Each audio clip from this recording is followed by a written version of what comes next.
Hi. Welcome, everybody. Hi. We have our tiara. We're ready to go. We have a tiara for the big party. That's Beth on the left, me in the middle, Jennifer on the right. Cindy Baldwin trying to sign in. She's working on it. She'll be with us momentarily. Thanks, everybody. 500 times, I'll tell you, as we've been putting this together. First thing I thought was 500 celebration and all the work that's had to go into it to put it together. Hardly a celebration, but it's so much fun. So we've got such a lineup for you tonight, this afternoon. Just endless, a great list of people. I would warn you, get a pen and paper right away because the enabling will be at a fever pitch. We are going to enable you for 2 hours to spend your money. So get something to write down because you're gonna want you're gonna want to write down. So thanks for joining us. Here comes Cindy now. Bear with me just a moment while we add Cindy. I need to find a pen and paper. There's Cindy. There's my pencil. Hi, Cindy. Say something so we can hear you. Oh, come on. There it is. Stretch. Oh, Got it. we can see you fine, Cindy. Can't hear you. Can we? Okay. Unmute. Can you hear me? Now we hear you. We're good. All Okay. right. Yay. Thank you. Yay, that worked out. All right, Yay. so thanks to everybody. You know, and as we were putting this together, and Marga was putting all the email drawings together, you know, all this stuff, it just doesn't happen without an audience. And all the kind words people sent with their drawing submissions, thank you so much. And, you know, just the thousands of people out there that listen every week, really appreciate it. And then, of course, right here on the screen, the people that, you know, without them, this doesn't happen either. It's, you know, all those Wednesday shows and all the ideas and conversation and help. And, you know, Beth put this schedule together. It was getting down to the nub. She wrote to me one day and said, we got to get going. So she put all this together. I was scrambling here to put an opening panel together, and Jennifer puts up a thing on Instagram. So she saved me a half hour of monkeying around, and you know, just all these things that that make a difference. And you know, I just can't tell you guys how much I appreciate everything you do to make this happen and give us good conversation and good thoughts and ideas. It really is great. And then our sponsors this afternoon up there in the corner, please support them. Sassy Jacks, Kim at Sassy Jacks, Stitchery, you know, $50 gift certificates all afternoon. Cyber Pointers. Cindy is the president of Cyber Pointers, A&G's online group. We'll talk about that in the second hour, but they're supporting us. That's something to consider joining is Cyber Pointers. And we'll hear more about that. So from Cindy, but just a great online organization and really active and growing fast and all kinds of activities that that they've put together. And so Cindy will give us more on that later. But we appreciate the sponsors. And then, you know, I look back at in the 5+ years we've been doing this, you know, and the sponsors that keep us going. And it's, you know, it gets expensive to do these things. It's you know, storage, website costs, and so on and so forth. It just adds up and adds up. And without these sponsors, it doesn't happen. You know, obviously Kim Young at Sassy Jack Stitchery, been with us so long and so consistently. Really appreciate it. Krista West at Avlia, I don't know how many years now she's been sponsoring shows of all kinds. We've had the Embroiderers Guild of America with us for 2+ years, maybe almost 3 years now, sponsoring a show every month. Kathy Ray at Needle in a Haystack just done so much for us. All those Thread Talk shows that she does that cost us nothing and give you nothing but information. And then she sponsors things all along. She's sponsoring a thing we're doing with Gay and Rogers in June coming up. So we really appreciate that. And then we've had others from time to time who have sponsored, and it just makes it happen. It's without it, it just doesn't go. So thanks to everybody for making this, you know, number one, to have a podcast last 5+ years and doing effectively 3 shows a week. It just takes an awful lot. And so appreciate it. I really appreciate the audience, everybody out there, those who are here live and then those who watch this later, because it is a holiday weekend in the States and, you know, timing. What are you going to do? Let's see here. Debbie Rowley getting lined up. So we have giveaways all afternoon, all the way. We've got 2 hours worth of show, and we have giveaways all afternoon. I'm going to add Debbie. There's Debbie. All right. Yay. Hi, Debbie. Can we hear you? Hey. There's Yeah. Debbie. You know, Hey, Debbie Rowley, Debbie's Designs, first guest. She's done a lot of shows with us, but I remember when we were starting this thing, you know, I needed a first guest. Debbie, will you do it? And then a couple, 3 months went by before we finally got it together, and she was there, and I don't know how many shows you've done now, but you know, just been a great supporter all along and participant, and really appreciate it. So it's, you know, it just goes on and on and on. I mean, this, it's a lot of work to produce these things all the time and have them have value and content. So, so the first drawings today, we're going to have them all afternoon. So the first drawings, the Sassy Jacks certificates, Kim giving away 10 of those at $50 each. So you can, she'll email you the certificate and then you can spend money. So the first one goes to Susan Brown at Edina, in Edina, Minnesota. And that's the other thing. I wasn't going to have the city and state with the winners, but Marga, when she got done doing all the drawings, she put them in because she says they're from all over the world. And so, you know, that's the other part of it is we just reach people all over the world. It always somebody popping up. It's like, whoa, never expected that. So Edina, Minnesota, not from all over the world, from here in the States. But then, so Susan Brown wins a $50 gift certificate from Sassy Jacks. Then Ivy Kruger from Saskatoon, Saskatchewan wins the second one today. So Kim will have your information and she will contact you. And then Krista West, who is always giving us things to give away, the Chloris bit kit, full kit, from Avlia Folk Embroidery. That goes to Kelly Teskey in Brookfield, Wisconsin. So that kit will be in the mail on Tuesday, not Monday, as I said earlier, because tomorrow there's no post office. That's right. And then Kathy Shannon in Portland, Oregon. Kathy, you are going to get from Mill Hill Beads count them, 3 Nutcracker Sweet kits. Mm-hmm. So 3 different nutcrackers, different drummer, bugle boy, and bearing gifts. So those will come in the mail to you. Cool. So yay for you. So those are all coming in the mail. So those are the first drawings. So Susan Brown, Ivy Kruger get the Sassy Jacks certificates. The Chloris bit kit goes to Kelly Teskey. And the Nutcracker Sweet bead kits from Mill Hill go to Kathy Shannon. So all of those things. Fantastic. And we're 2 minutes, I got through all that, and we're 2 minutes ahead of time, so that means we're going to talk to Debbie. We've got... yay. Yeah.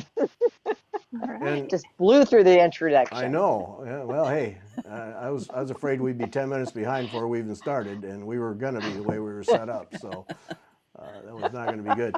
So Debbie Rowley, Debbie's Designs, and we put that down there, right there, Debbie's Designs.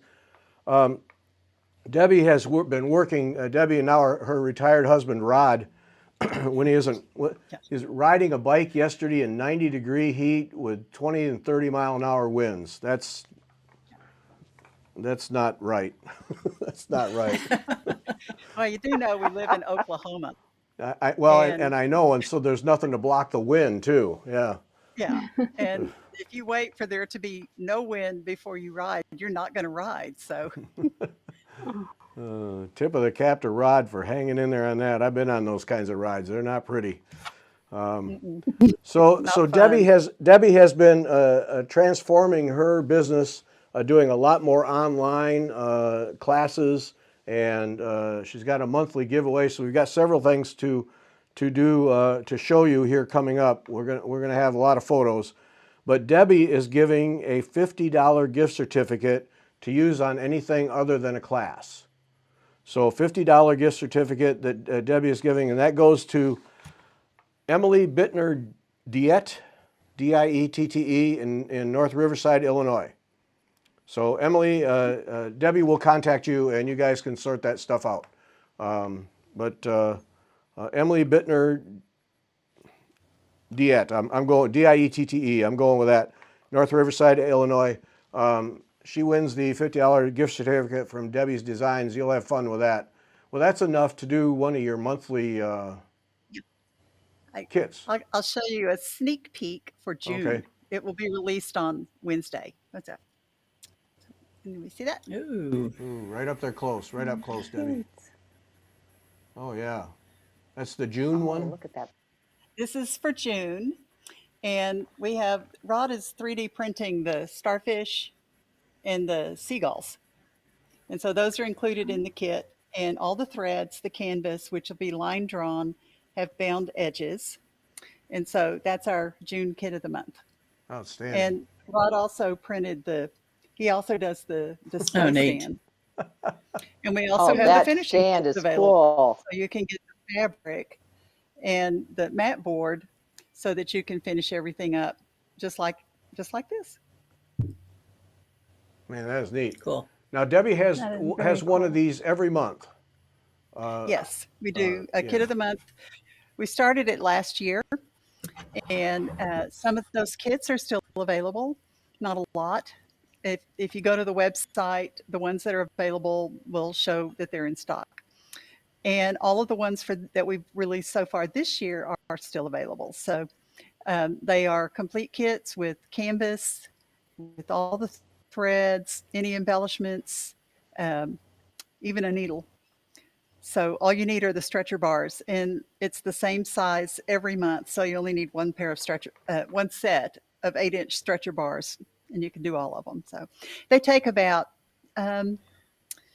depending on what it is, they'll take anywhere from 4 to 8 hours to finish. So real small, not super complex, easy to carry around with you.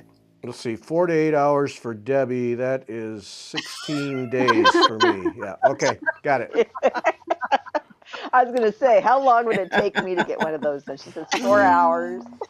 16 days is what I'm going with. Yep. No. But they're the People coolest. know. They're the coolest little thing. And if you've never done kind of canvas work, they're a real good way to get yourself exposed to them. Really great. Yeah. Yeah. Well, and our first ones that we released this year, last year they were all these little, images that would go along for the month.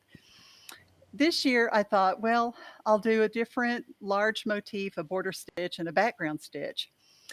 That has not been all that well received. So we're going back to the little images. But for the first 5 months of this year, I also did YouTube videos that are available on our YouTube channel for, you don't have to have the kit. You can just go look. And it's things like double fan doubled and walnetto and a 12-pointed star, just some large counted canvas motifs and also the background stitches and border stitches. And so if you're interested and you've not done anything like this before, there are YouTube videos that'll show you step by step exactly what to do, including how to start and stop the threads, how long a thread you're going to need, just all kinds of details. Yeah. So all right. So check that out. Now I'm trying to remember with each guest to put their website down at the bottom. This is pen and paper because you're going to need to make notes. Now we're going to go through a bunch of photos that Debbie has, and she's going to tell you about upcoming things that you can participate in. But her website is the place to go. Get signed up with the newsletter, and then you'll stay informed. And so pen and paper, get one because you're going to need it before we get done because we're gonna spend your Yes. money. Okay. Yes. So, all right. So What we're here for. Yes. we're going to enable people to spend money. All right. So we have tapestry tastings. Yes, this is one of my 4-day class that I'll be teaching for A&G National Seminar in Tucson. And it's not too late to register. And so what this is 16 different areas, and some of them are large motifs, some of them are single motif with border stitches, but it's just a good overview of different canvas stitches. And I have it in 4 colorways. This is the red and gray. But then I also have a pastel, a bold, and a monochromatic that's kind of a blue topaz color. Yeah, that one. Yeah, that was this one I really That's like. the one but you like, Gary? Yeah, but the blue topaz. Yeah, we're going with that. Yeah. Okay, so that's at A&G, so people can sign up, and that's the A&G thing is in Tucson, right? Yes, and it's not too late to register, but if you want to go to the seminar, you better get on it because registration will close soon. I can't remember exactly. It may be June 1st. It may be June the 15th. I'm not sure. And I should have looked it up, but I didn't. Yeah. And you need to go to needlepoint.org and go to the events page, and you'll be able to see everything about seminar, loads of classes, lots of special things, just a great time. And in Tucson, in the heat of summer, it'll be inside, so air conditioning works. Yep. Yes, that's true, but the resort where we're going to be has 3 swimming pools, including one with a swim-up bar. Oh, oh, Yeah. that works. Swim like up that. bar. Oh, Yes. That works. neat. Yeah, so you don't care. Yeah. No, you Neat. don't care. Okay. Nice. Next one is your symphony. Yes. We are going to be starting registration soon for this. I think maybe Wednesday, June the 1st. We got a lot happening June the 1st. And this will be offered with Shining Needle Society. And there's 2 colorways for this one. This one is the autumn colorway, and then there is a winter colorway that's whites and silvers with some pinks and purples. And we created a little video also on our YouTube channel about symphony, so you can get close-up pictures, and I'll talk about what you can expect to learn in the class. So Excellent. This one I really Oh, like. yeah. This is at the EGA seminar. EGA National, the deadline to register is June the 15th, and this one is going to be in New York City, actually on Broadway. And the hotel that we're staying in actually has a Broadway theater in it. So you can come take some classes and go see some shows and just enjoy being with other stitchers in a really fabulous location. This one is so cool. Thank you. Yep.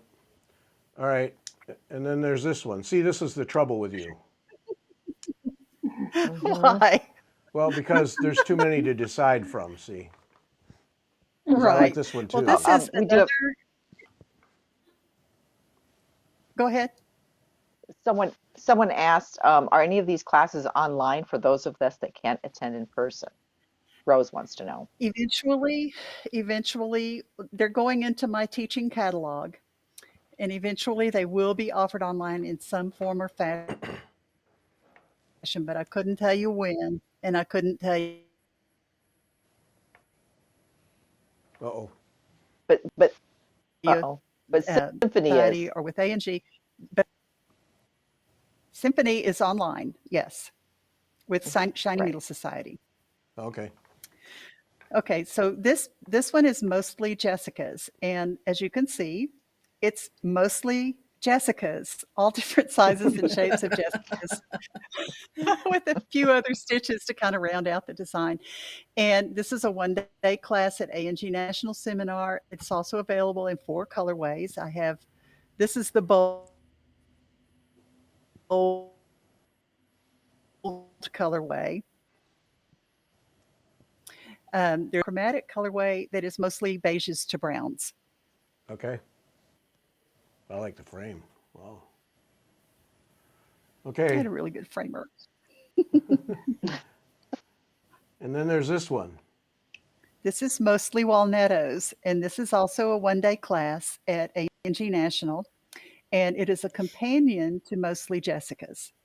Now, I've also got Mostly Amadeus, which we've already taught, Mostly Crescents, and Fandango, which were last year at A&G, and all three of those have already been taught online, and they all are the same size and shape. They're all available in the same 4 colorways. This is the pastel colorway.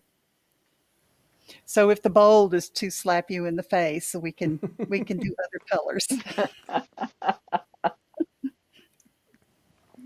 Well, yeah, Walnetto, that's a fun stitch. Once you get the hang of it, that's a fun stitch to do. Yes, and there's all different sizes and shapes in this project. Some of them are layered, some of them are simpler, some of them are more complex, but they're all Walnettos. Yep.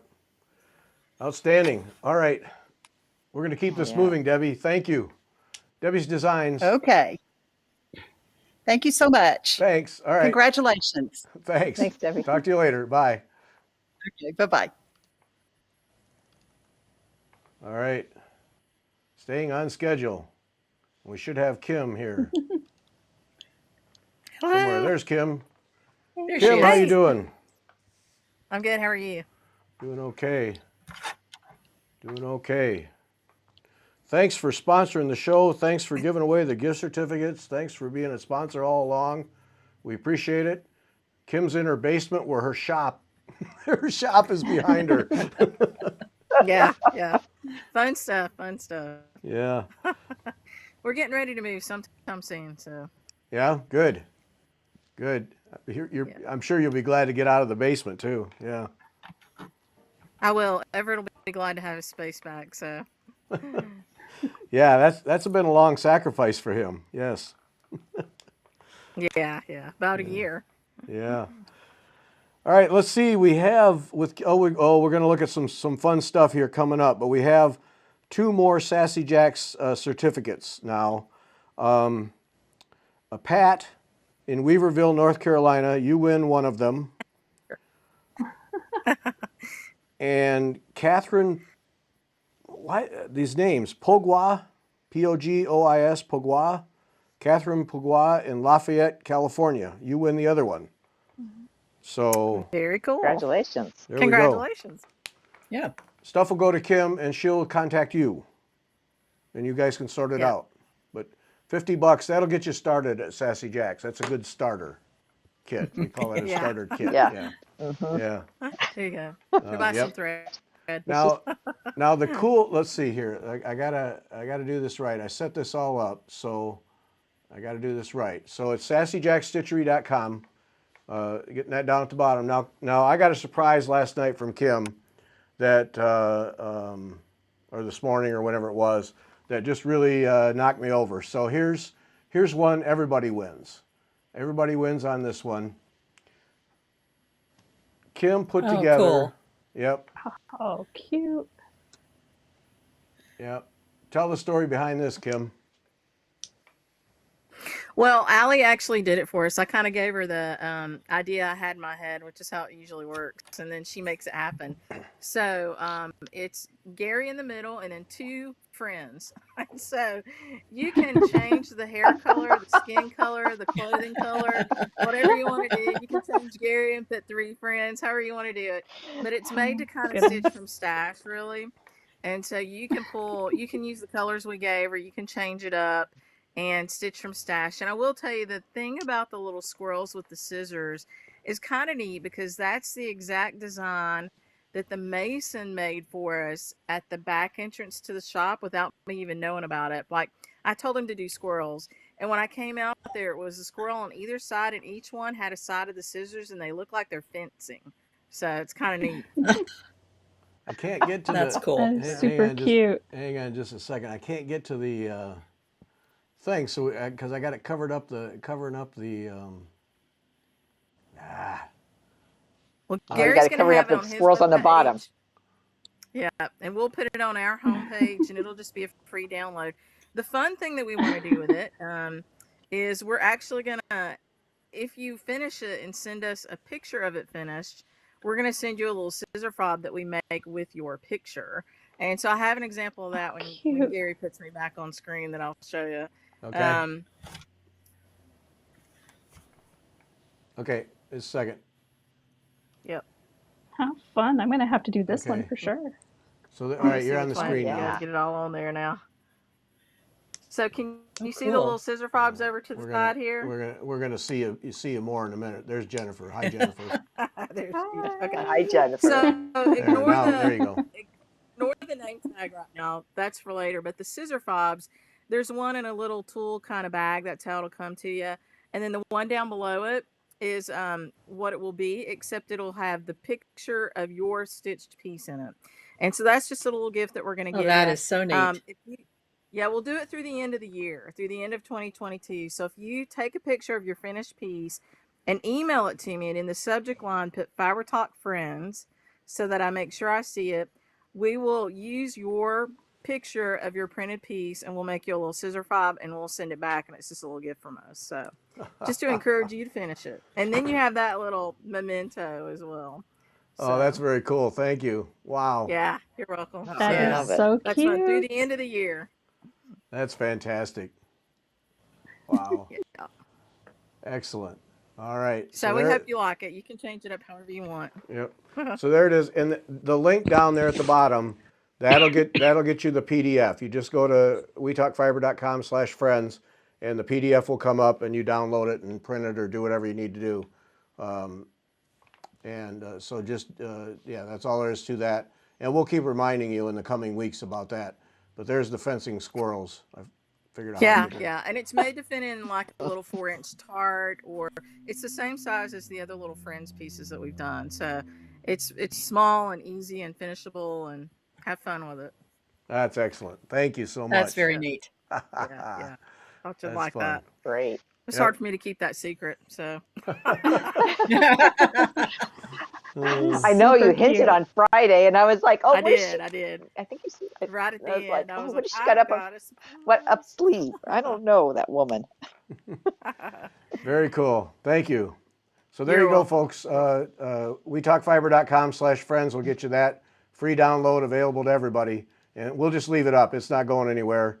And then you stitch it, you send a picture to Kim, and then you get the scissor fob, which is just an extra cool thing. So Yeah, and we'll do that through the end of the year. So, and you can leave it up after that for sure. It's free forever, but we'll stop making scissor fobs at the end of the year. So Yeah. December 31st is your fob deadline.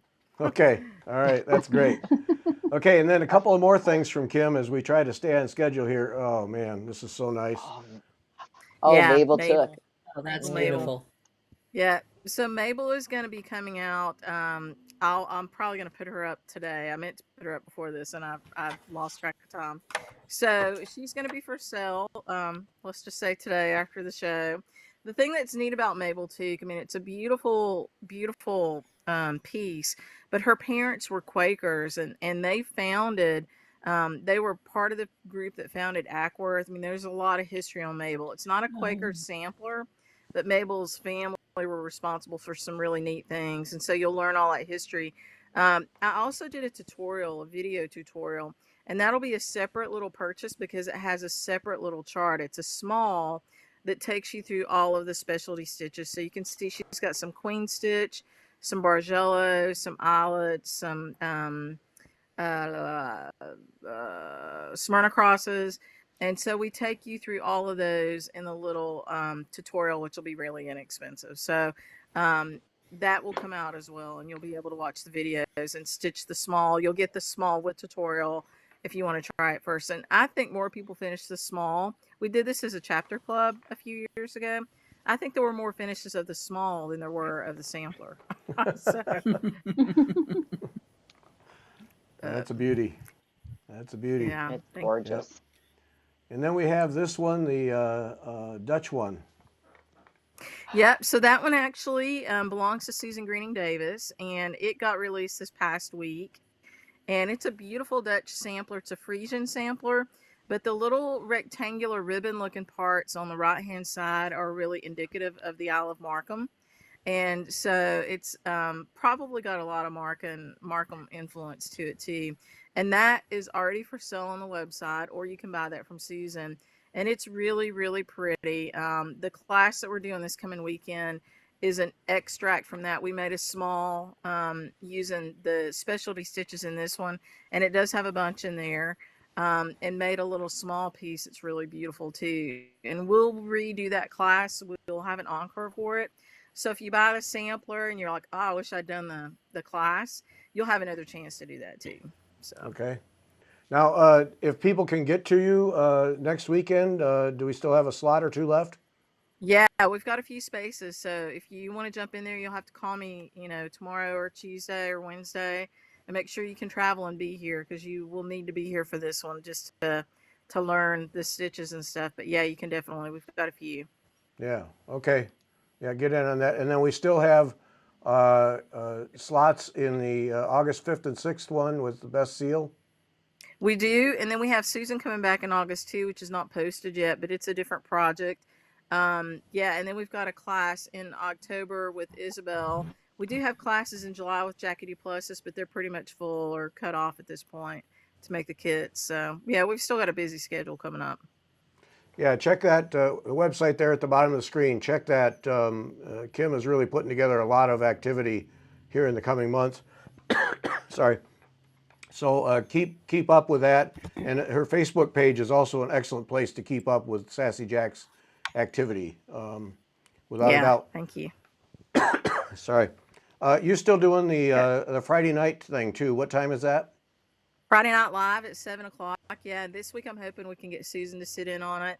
And we may switch it and change the time a little bit later for some people that are, in a earlier time zone. We may push it up to 7:30 or 8 Eastern time. But for this week, it's 7 p.m. Eastern time, Friday Night Live, and it's just an hour of us kind of chatting and answering questions and stitching together. Okay. Yeah, don't miss that. I say that, but I've only been able to participate once. But That's all right. They get recorded. You can watch them later, but it's fun to be there live because I see your questions and can chat. Yep. Well, Ilka Cochran was supposed to be next, and I haven't seen her, so she must be having trouble. So we can just talk to you longer, Kim. How about that? Okay. We'll do. We've got one more sampler, I think. Well, I didn't put it in the thing. Oh, that's Ilka. Well, if you put me back on the screen, I can talk for a minute. How and about then you that? can just drop me like a hot potato when Ilka gets here. Oh, that's the wrong one. There we go. So I wanted to show you this because the other sampler that we released just recently is the Bristol Orphanage sampler, and it is Alice Ellen Usher, which I know we've talked about it before, and you've probably seen it. Got a lot of light on me here, but you can look at it on the website. I wanted to show you an example of what you can do with that. We still have the Red February that we did kind of as a lead up to this, free on our website. You can download that. But I used a lot of Red February to do this name tag for Susan's class. So the first couple of bands are Susan's, and then my name and Asheville and Sassy Jacks, and the couple of motif bands around that are all from the Bristol Orphanage Sampler booklet, Alice Ellen Usher.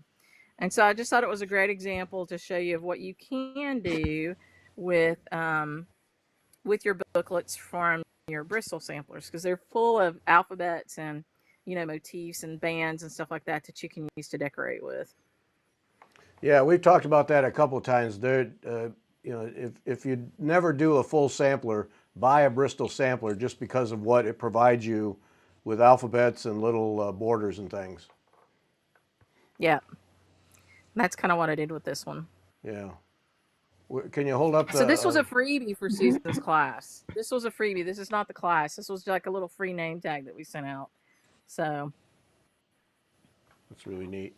Yeah, you can really do a lot. For class next time. Yeah, we try. We try to keep it interesting. So... Can you hold up the Usher chart there? Mm-hmm. Yeah, let me get some glare off of me. I feel like I've got a lot of glare. Let's see what I can do with that. That might be better. So this is Alice Ellen Usher, and she is a 1873 Bristol Orphanage sampler, and she was actually admitted to the orphanage along with her sister Ruth. So they went in there together as little girls. Alice was the younger, and Ruth was about 13 when they went into the orphanage. And so the neat thing about a booklet like this is that you don't just get the chart, you get a lot of the history and, for example, pictures of the documents, which you can see some of the admission documents. And that's the cool thing about the Bristol orphanage is that they save all this information. And they actually sent me a CD with all of that on there. And then, of course, our charts are, nice and large, and you can Yeah. see all the motifs and stuff on there. Yep. Okay, Kim, you just became the hot potato. We're going to drop you. Okay, that's Okay. fine. Thank Thanks you. a lot. Happy 500. All right. All right. Bye. Bye. Bye.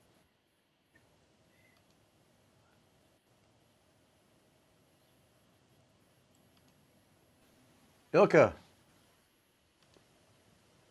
There we go. I don't know. Yep, there we go.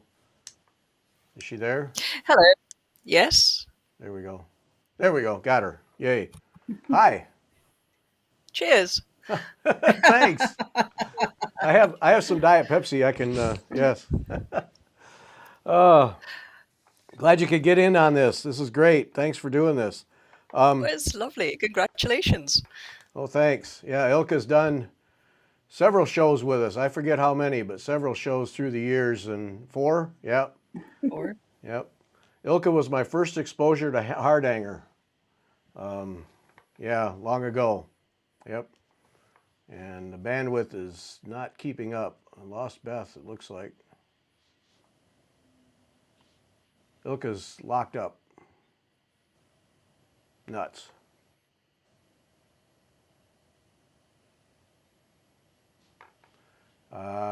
Ilka, can you hear us?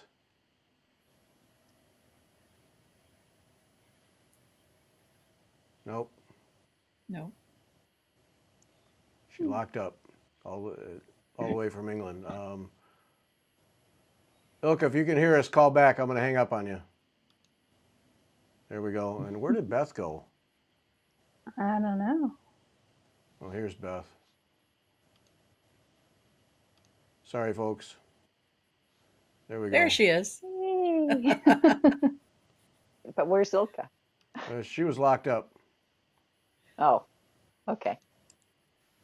Hello again. There we go. We got you back. Yay. Okay. Yay. Sorry about the Party. connection is a little flaky. Okay, so we're gonna move right along here.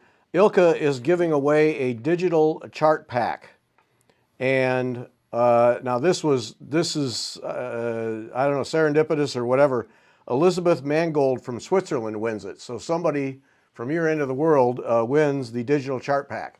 So Elizabeth, we will send your information to Ilka, and she will contact you, and you guys can sort out the chart pack that you win or you would like or whatever. It's your choice. There's lots of options. So what are the odds of that? Right out of Europe. It's an all Europe thing. So all right, let's get some of your pictures in here, Ilka, and before we get behind. So Okay. I did bring a few of them with me as well. So I don't know if you want me to have a little show and tell.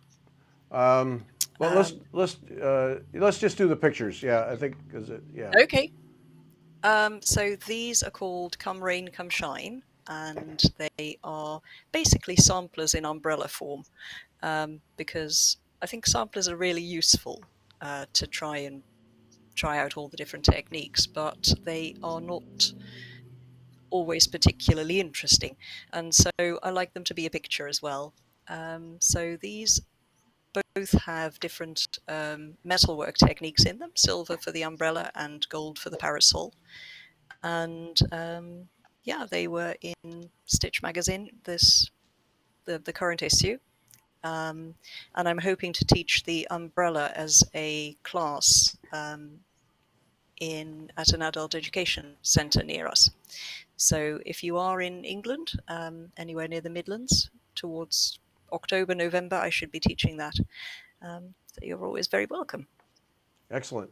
And I will just say to people, Mabel Figworthy, Ilka's blog is worth subscribing to by a long shot. I've been reading that thing forever. She always has some great stuff. And then this one now, dragging her husband into the needlework. Yeah, sort of. We've got a fair few Austin Sevens. This is one of them. This is the one we went on our honeymoon in, and well, not this particular one, obviously, because it's stitched. But we we're celebrating the centenary of the Austin Seven this year, and my husband is very much involved in organising the festivities. And I thought, wouldn't it be fun to have a little needlework involved in there? So I wanted to do something that people who come to the celebrations but who are not themselves the enthusiast might like to sit and stitch a bit and do an Austin Seven. And then I worked out that actually it took far too long to stitch. So that idea has gone out of the window. But, you know, this one I completed, and I'll mount that for my husband's garage.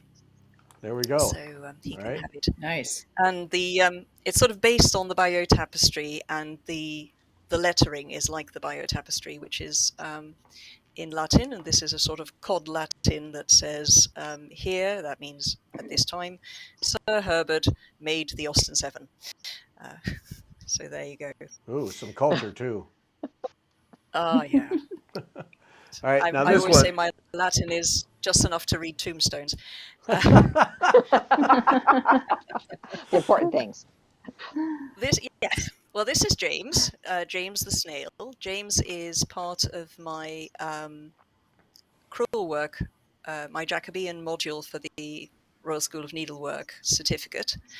And I'll be teaching him as a workshop at the Knitting and Stitching Show this October in London.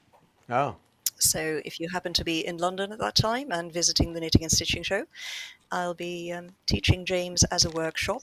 He's got some sort of standard stitches like the satin stitch and the seeding and the stem stitch on his body, but then his shell is done in it's sometimes known as spider web stitch and sometimes as raised back stitch. It is a bit fiddly, but it does give a really nice effect. So yeah, it does. yeah, Yep. so It does, yeah. he's the next class. That's James. All right. And then this one is cute. This is Dopey. That's because we couldn't quite work out whether he was a dodo or a peacock. Okay. So he is actually based on Cute. a peacock on the Bayeux tapestry, and he's got a little fellow peacock as well, who I didn't do. He's just such a fun character, and the class that I hope to be teaching the umbrella at, I also want to do some crewel work, and I wanted to do several periods of crewel work. So this would be the earliest one, and he's nice and colourful. He's not too big. He's about 3 inches high. So yeah, it was great fun to do. He's cute. Yep. All right. Yeah, I love the color. I love him. Yep. Okay. Yeah. Right down there at the bottom is the website for Ilka. Check her stuff out. She's always got something going on, and that blog is fantastic. And you've Well, been Gary, such a- can I just show you?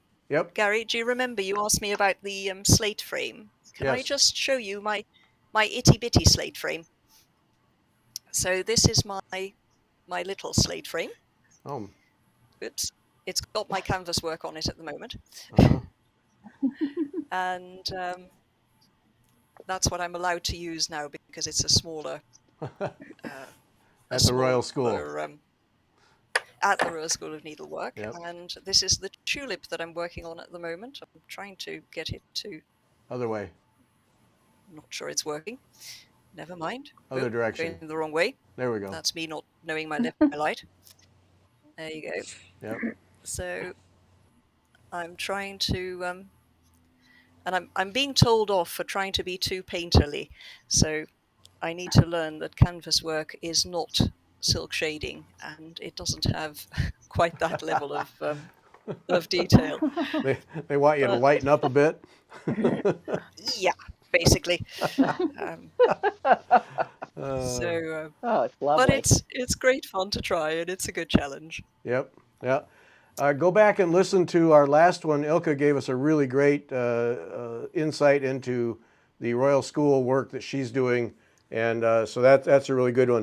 All right, we're going to have to move along, Ilka. So thank you so much. Thanks for all your support, and thanks for donating the digital chart pack then. All right. You're welcome. Bye-bye. Okay, bye. Bye. Hi. Let's see here. Now we're really getting behind. Barbara. It's okay. It's all right. It's Barbara. There we go. Oh, okay. We got her.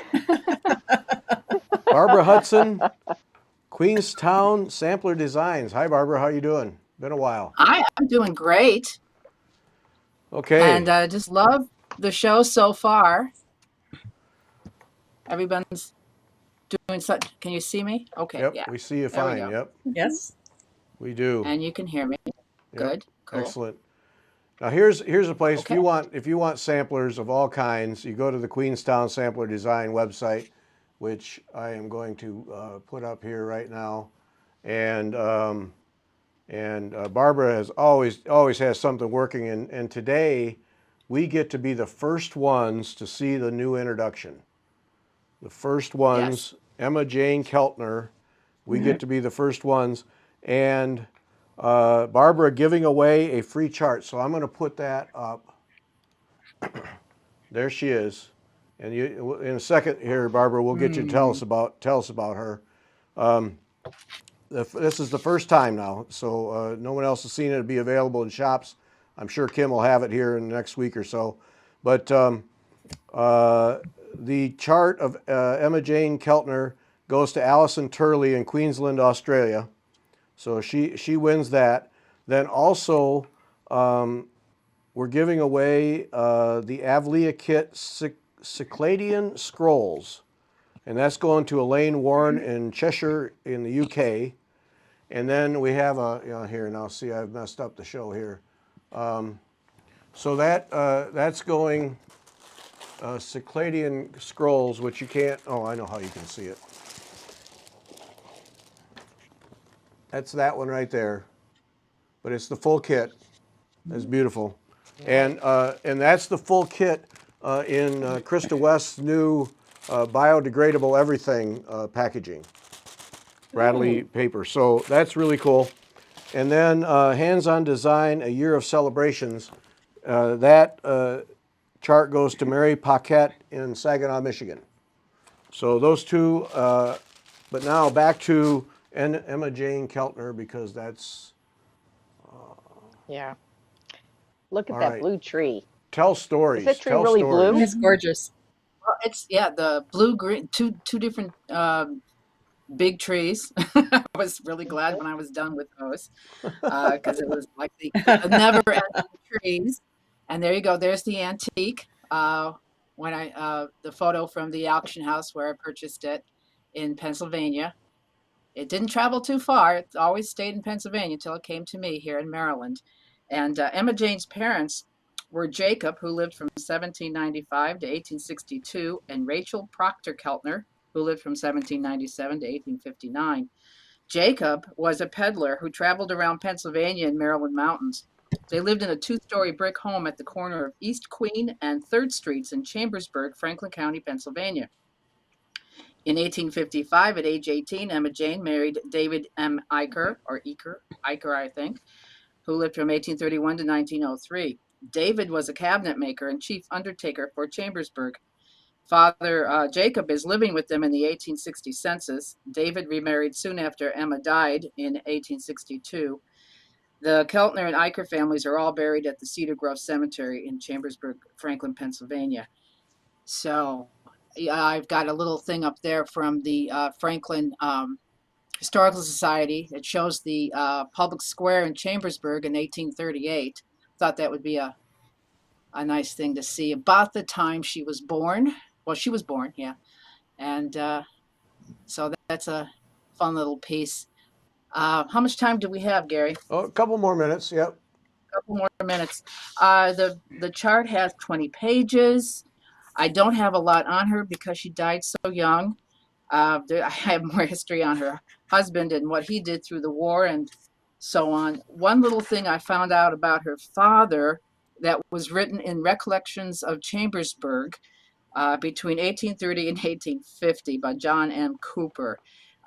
They were talking about the different buildings in the area, and their home was actually a cattywampus across the street from the Chambersburg Academy. And down this page, it says, on the corner across 3rd Street was the lot of Jacob Keltner. His 2-story brick house standing back along 3rd was front yard stretching to Queen. Mr. K was a peddler of paper and rags and was well known over the mountains, at least as far as Somerset. He was a religious man with a strong bias against all foibles of fashion. And on one occasion, yeah, exactly. On one occasion, at least he let it be publicly known how he felt about, quote, a lot of the devil's gewgaws that a well-known milliner had just put on a bonnet he felt as an interest in. So I can just imagine what he thought of his daughter's sampler. I don't see any gewgaws, but you know. You never know what you're going to come across when you're looking up information on your sampler makers. So that's fun times. Oh, And that's I just great. wanted to let everyone know today I started back up on Facebook. You can find me, Barbara Hudson, QSD on Facebook and Instagram, Queenstown Sampler Designs. So you can be my friend again. There we go. There's a detail area. There's a garden of queen stitches here on the left-hand side of the house. And the way that I have you stitch the satin stitch, I try to help you out here and show you to do an alternating long stitch. That way, most of your thread is on top. You do one journey in one direction every other linen thread, and then you come back and do the other row, and you save yourself a whole lot of thread. I do Okay. double up my to make it nice and thick. And I tried to make it as close to what Emma Jane worked. It's not exact because she was not an exact counter either, but I love how she put her name on the side of the one house in eyelet stitch. We all know it's Emma's sampler. Yeah. So, She any squeezed so thoughts, much in Gary? there. Anyone? Beth? Any questions? No. Oh, look at the queen. Oh, the queen stitch garden. Oh my, that's. Well, if you don't want to do queen stitches, you can change it. Oh no, I would do them in a heartbeat. Yeah. That's cool. Yeah. The first row, she Yes. did a couple different color, and I love queen stitch. I think it's beautiful. The whole thing is a hoot. 3 red houses. How can you go wrong? That's fantastic. All right, so that's new. We saw it here first, Yes. and Mm-hmm. in shops next week, week after, So Yes. soon. yeah, Jim's got to put the stuff up on our website. It's not there yet, and then I can tell all the shops about it and the distributors, and it should be there. In June. Okay, call Kim, pre-order. She'll get it to you. How about that? Mhm. Oh yeah, you bet. Mhm. Yeah. Kim's got a copy too. I hope she's supposed to get it yesterday. In fact, I'm a little disappointed you're not wearing your new crown, Kim. So now she's going to have to dig it out. I sent her a new crown. Passed okay. on my crown. All right. If she didn't get the package yesterday, then we're not going to see it. But yeah. Yeah. Oh, too All right, bad. Barbara, thanks so much. Thanks for all the shows you've done with us through the years. Really appreciate it, and thanks for Well, helping us celebrate. I'm thrilled to be part of it, and congratulations, everyone. Well, thanks. Okay, and real quick question. How big is Emma Sure. Jane? Oh, Emma Jane. Her stitch count is 305 tall by 314 wide. And I worked her on 40 count, fox and rabbit, baked clay, and she came out to be 15.20 inches tall by 15.70 inches wide. Okay? Thank you. Beth will Okay. soon be an owner of this chart, I can tell. Mm-hmm. Wait, what? Yeah. Don't even start. Don't even start. All right, Barbara, thanks a lot. Appreciate the time. Thank you. Bye-bye, everyone. Okay, bye. Bye. Bye. Yeah, let's see.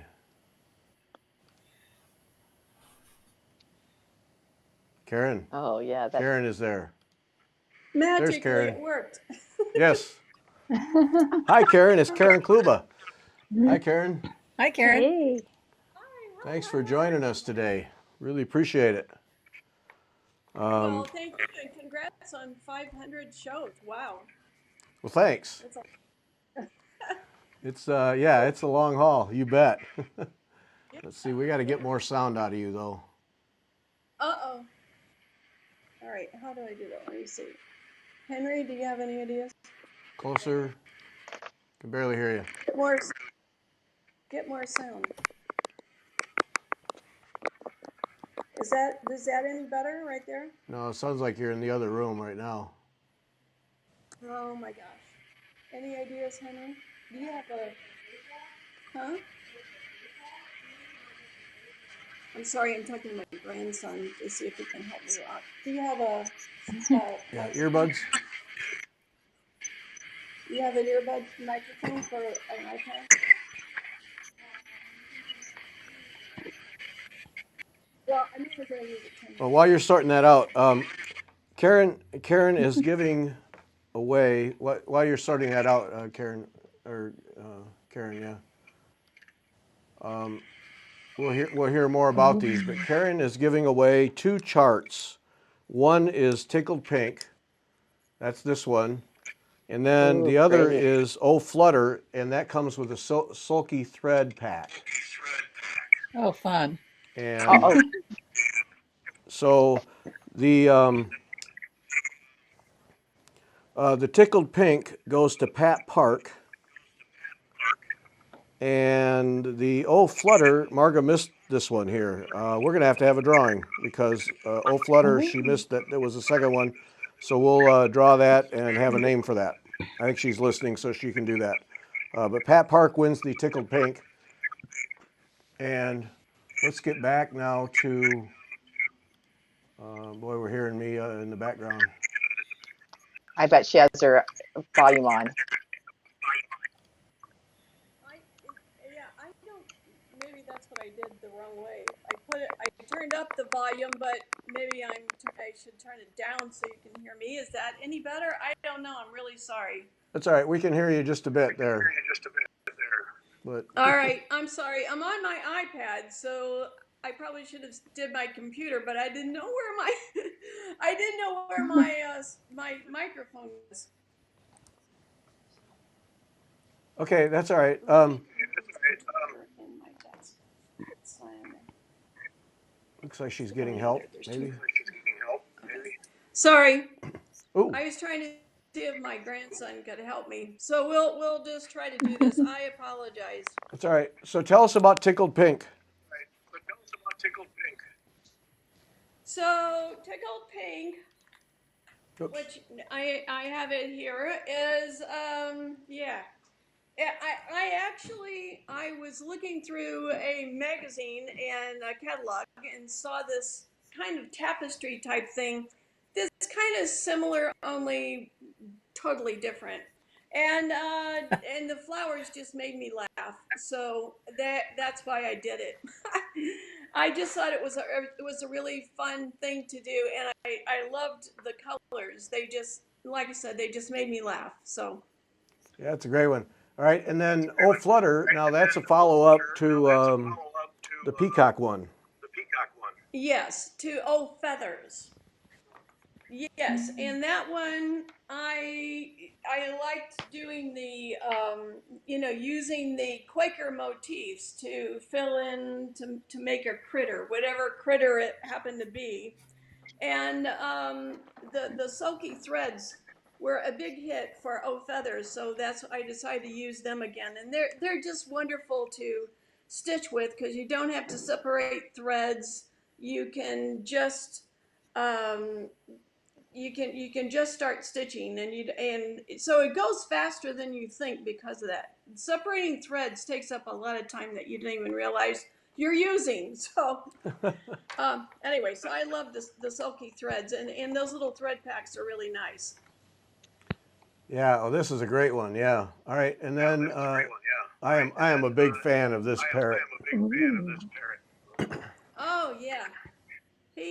Yeah, it just I actually see the cup that's in the picture on the cover was the inspiration for that, and he just kind of grew. It was just really a lot of fun, and I have a framer that I use whenever I'm in Florida, and she just went crazy over this because she's doing her house in kind of old Florida, like what you would think of that you would find in the islands and stuff, motifs. So she was really excited to get this. So he was a lot of fun. Yeah, that's a great one. Yeah, and I love how you get a coffee mug and you convert it into something like that. Yeah, well, you just never know where inspiration is going to come from. So. Yep. And now this next one is Crosshaven. Yes, that one, Crosshaven, is another one of those that you don't know where inspiration is going to come from. I do a lot of research for old patterns, antique patterns and motifs and all that, just to get ideas from. This one was actually adapted from a cover that was on a pattern book that was used, I believe, to make clothing and had nothing to do with really cross stitch. It was for clothing. And I loved the colors and the motifs and adapted it to be able to use for a cross stitch pattern. Yeah. Okay, is somebody doing something there? No, I don't know where that's coming from. Okay. Sorry. All right, and then this one is coffee. Yes, I've got those kind of behind me, and I don't know if you can see them at all, but I've got coffee, tea, cuppa. There's a hot chocolate one. That's cuppa. There's a hot chocolate one. I have a whole new line of smalls, and there's a lot of Halloween ones. I'm getting ready to release some more Halloween ones. There's this line with all the cups and the flowers, and then I've got some hearts shapes. I know they're fairly large, but there's some heart shapes that I haven't gotten those set up yet, but Okay. they'll be fun too. All right. Well, that's excellent. Always a good parade. I'm having trouble with Karen Kluba and small designs, but we'll work that out. Struggle with that. That's not my usual style. No, it's not. Josie Matthias wins the O Flutter. So Pat Park wins Tickle Pink, and Josie Matthias wins O Flutter. Wonderful. So we'll send that information to Karen, and she'll take care of that for you. And Absolutely. yep. Okay, Karen, always a pleasure to talk to you. Appreciate it. Thanks for your time. Thank you. Have a lovely weekend. Be safe and remember the fallen. Yes, exactly. Thank you. Yep. Okay. All right. Take care. Thanks. Bye. Hi. All right. Oh, that tickled pink was wonderful. Yes. I love that. That was super. Yes. I like pink, so. Definitely. Yes. It's Jessica. Hello. How are you? Hi. I'm fine, thank you. Lovely show so far. Well, thanks. All right, we're not going to waste any time. We're getting right to these pictures because we got to learn. Now we're gonna. You're just gonna get a taste of Golden Fleece work here from Jessica, and we're gonna work out so we can do a full show, so we can really explore these things, because this little taste here is, yeah. Too short. Yeah, this is unbelievable stuff. So Jessica, just take us through this stuff and give us a little taste of what you have. Yeah. So this is part of the Imperial Treasury in Vienna. And if you are ever somewhere near Vienna, you should really come there because the Imperial Treasury houses all the really great stuff amassed by the House of Habsburg. And they were once ruling over most of Europe. So there are very many coronation robes in there, baptism cushions, vestments, and it's several centuries. The vestments of the Golden Fleece are by no means the oldest ones. There is the coronation mantle of Rocher II of Sicily, which is actually an underside couching. It's from, I think, the 12th century. So yeah, if you're ever in the neighborhood, go see it. And you easily need a long time to see them all. Now, the whole set of the vestments of the Order of the Golden Fleece are 3 of these copes, and this is the one with Mary on it.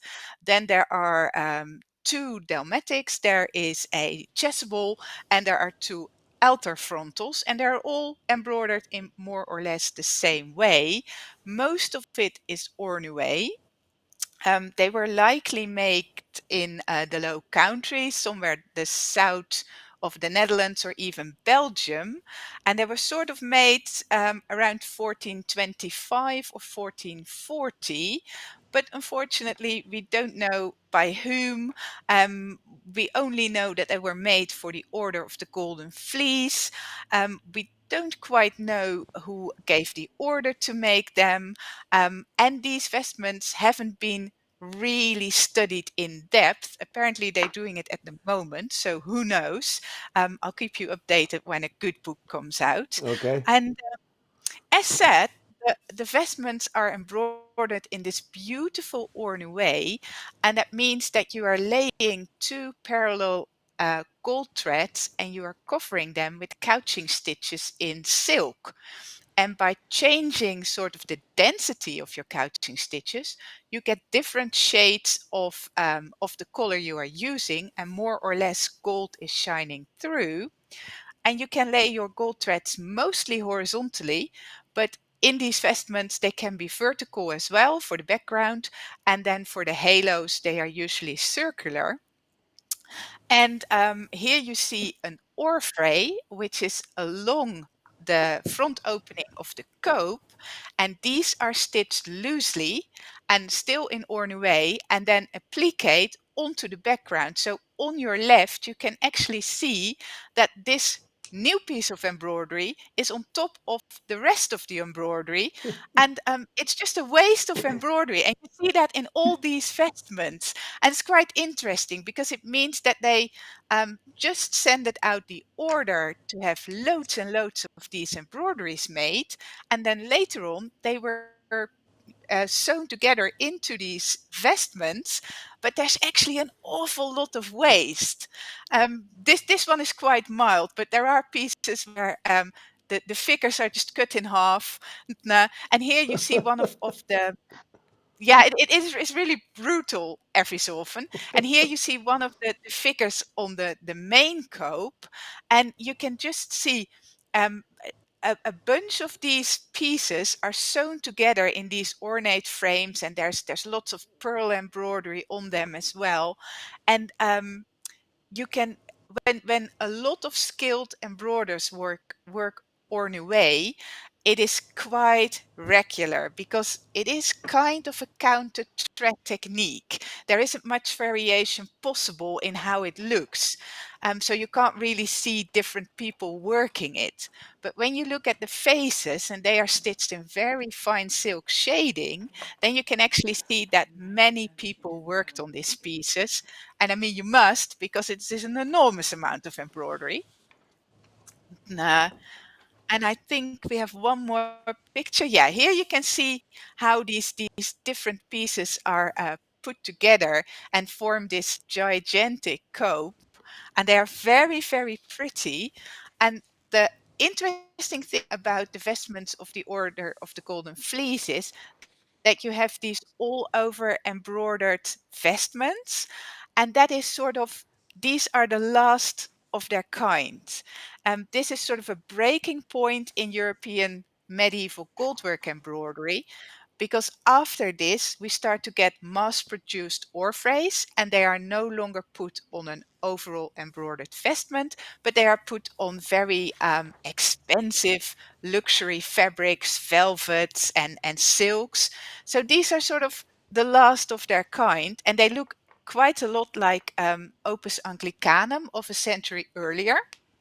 So they're very, very interesting, and unfortunately, very little is known about them. So I hope they are really going to investigate them a bit more. They look And massive and heavy. they are gigantic. I mean, along the top, the width of them is well over 3 meters, so it's about 10 feet, I think. Whoa.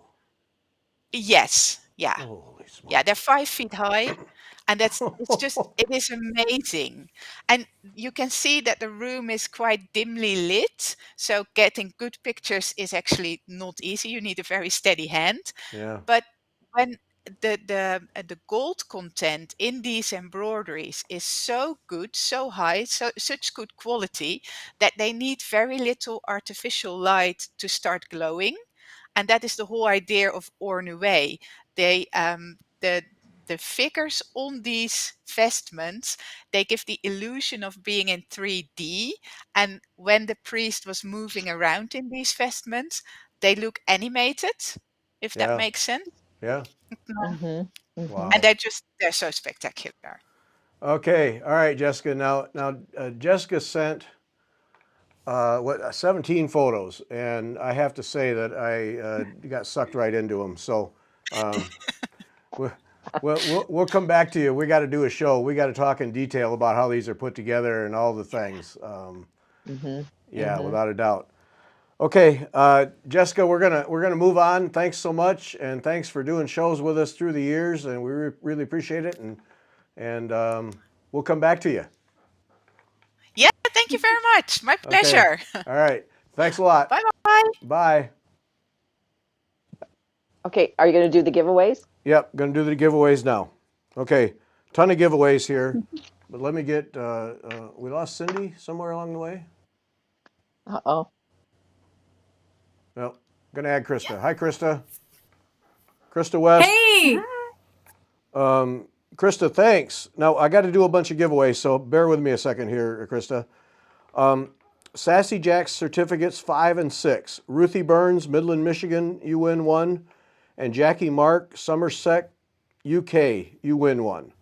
So Ruthie Burns and Jackie Mark each win a Sassy Jack $50 gift certificate.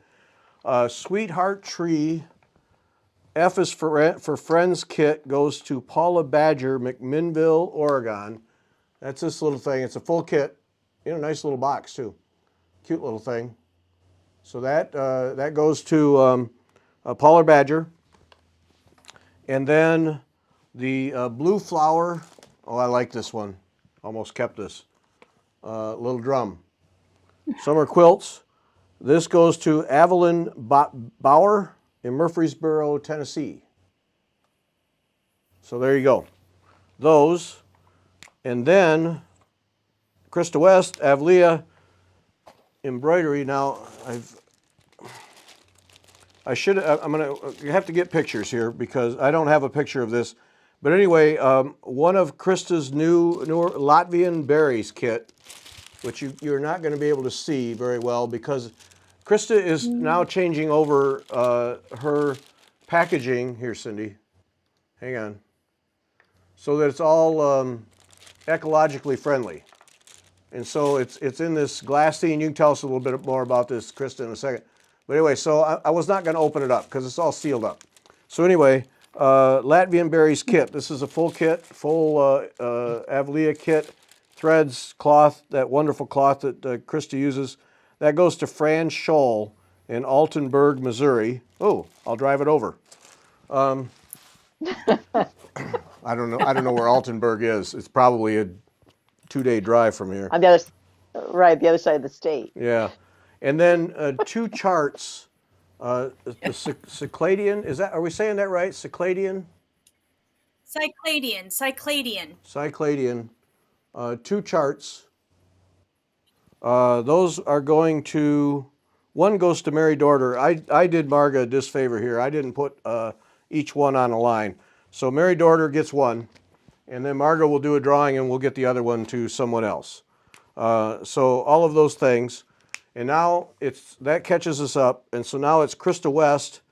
Oh, Krista. She's just a design. Avlia Folk Embroidery. And let me get that up here on the screen. Right there, avliaembroidery.com. And so we're going to go to the pictures because you got to tell us about this one, but we got to get it's Sure. it's So the next this one. okay, so this is BitKit Athenian Sunflower. It just released in Just Cross Stitch magazine. I actually got my preview copy yesterday, and they did an amazing job. It's like a full page spread along with an article on Greek folk embroidery. So it's great. I was really pleased. This is a little design that is actually from a vintage Greek needlework booklet from the 1950s that I've wanted to do for a long time. And when they reached out to me last year, I thought it'd be perfect. So small, but very cheery. It does have a really great use of outline stitches like a lot of Greek folk embroidery has. And then that very cool kind of X cross design in the middle, then with the flowers. Great geometrics, really great color palette. It's like fresh and sunny, but it still has kind of this like it's the blue in this one is the 926, which is actually gray green, I think medium, but it has that really soft kind of antique-y blue look. Anyways, so yeah, that one's coming out in Just Cross Stitch. Well, the kits will release on the Avlia website on June 21st. That's the day that we're allowed by Just Cross Stitch to release the kits. But the next photo that you were getting ready to slide over is my really exciting one that I'm pretty darn excited about. That's a nice one, but yeah, this is right here. This. Okay. Oh, man. So Krista. So this is my Byzantine band sampler. This one I'm really proud of. You know, a lot of my work is reclaiming. Really? Yep. This thing is stunning. It's just stunning. Yeah. So I'm pretty happy with this one. A lot of my work is about reclaiming historic folk embroidery patterns from old photos, from vintage pieces that I collect, vintage pieces that friends share with me, vintage embroidery booklets. But this one is like all me, because this one, I have a big book of Byzantine decorative art that I love. It's a book that's it's hard to find here in the US. So I got mine in Greece. And it's full of all of these highly elaborate hand-painted borders that are used in Byzantine illuminated manuscripts. Some of them are still used in Byzantine chant books today. And they're also used around icons in big, large, like frescoes in Greece. And I just love these borders. These borders are just sort of a whole part of Byzantine art that just totally rings my bell.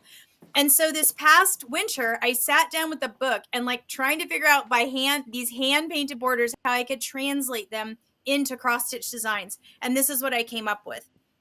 And there were so many of them. At first I thought, well, I'll just do one as like a square cushion cover. And then I'm like, no, I got to do this as like a band sampler so that people can really use these to spin off all different sorts of projects. Like, you can totally make the framed piece like it's here, like it's shown. I actually loved it so much. I have it hanging right by my cutting table now. But I'm also, when this releases in August, I will also be releasing what's called a bit bag, which is a little drawstring bag. We'll be doing like 2 of the designs, like a little eyeglass bag or a little toolkit bag. But I mean, you could use these borders so many different ways. And I've just been thinking a lot about borders. Yeah, a lot of my work is borders. I mean, a lot of folk embroidery is all about borders and how do we use them. Yeah, I really love this one. And the palette is really simple. It's 310 black, 355 red, and the 926 blue, which is like my favorite blue. Anyways, yeah, it's a really fun design. And I was surprised how quickly it worked up. I think this took me about 6 weeks to work up. It didn't take me that long. It's about, oh gosh, now I can't remember it. It's right around 9,000 stitches. A couple of the borders have a fair amount of outlining, but it's really cool. Anyways, I just love it. And so I'm I'm really starting to play around with like releasing band samplers maybe once or twice a year so that people kind of have access to these historic borders. Yeah. Well, I'm Oh, on. so you're going to release more of those. You're releasing more of those. Oh, Wouldn't that be fun to do it on people, a? I'm just getting started. I'm just getting started. Like, because I feel like a lot of these, for me as a designer and as someone who's actually going all the way through from designing to producing kits to sell, it's really challenging to know like what's saleable. And so some people, because there's such a wide variety of what stitchers want, and like some stitchers want just like an easy little project that they can do. Maybe they're new to stitching. Maybe they just want something quick. And then some people want these really big, massive, like, you know, designs. And I'm really drawn to the big complex designs. I know, huge surprise.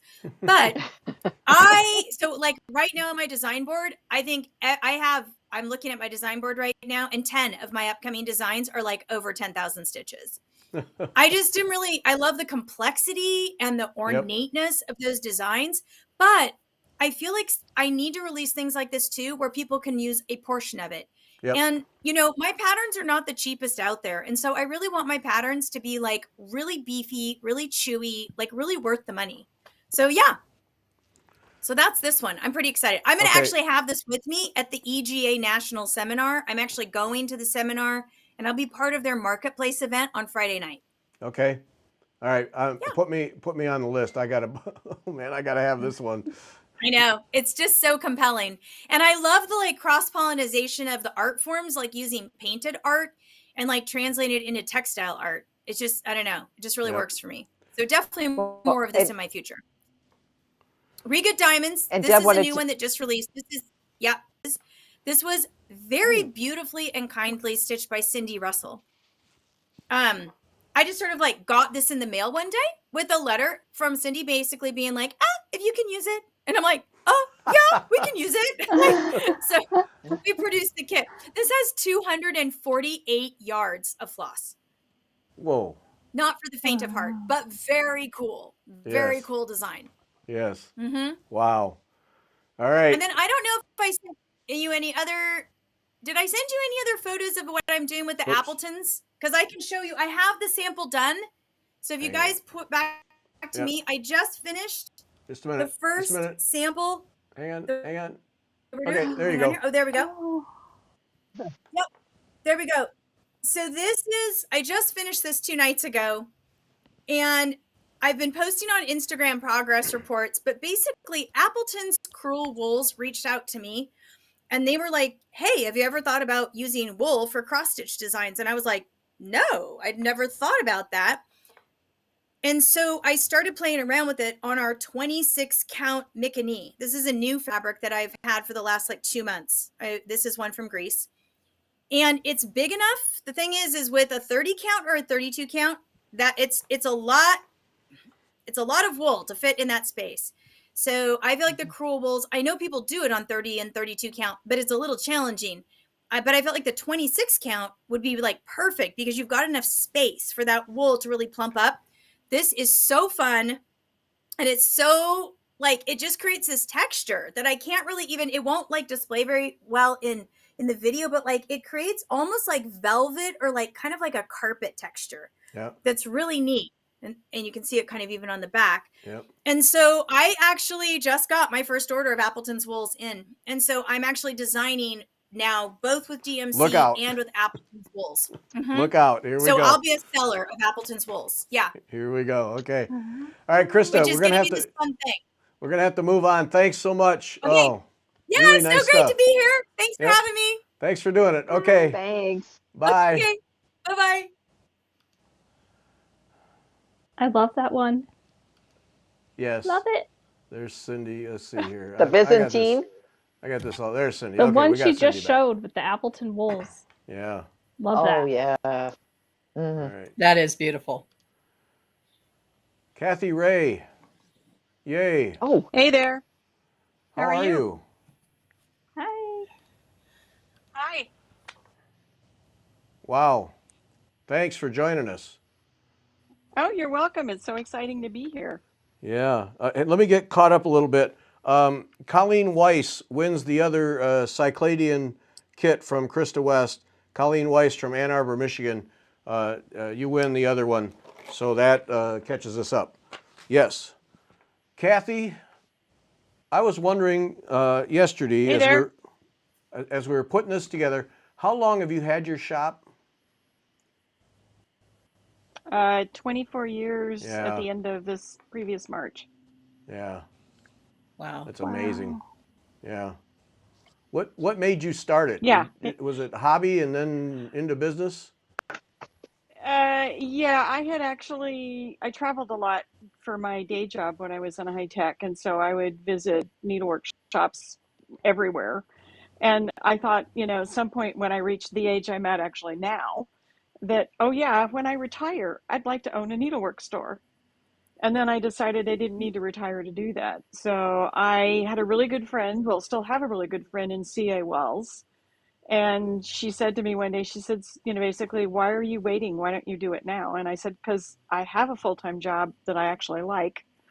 And I'm not really ready to leave that. She said, no, you don't need to leave it. You could still do it. So she sent me to talk to Roz Vansel, who owned Acorns and Threads at the time, and Jean Lee, who owned a court reporting business, and just to kind of get the ins and out. And I thought, you know what, I could do this. So I still worked in high tech for almost 5 years before I got laid off in one of the mini tech bubbles and decided that I really liked doing this more than I liked doing my day job. So I stayed doing this.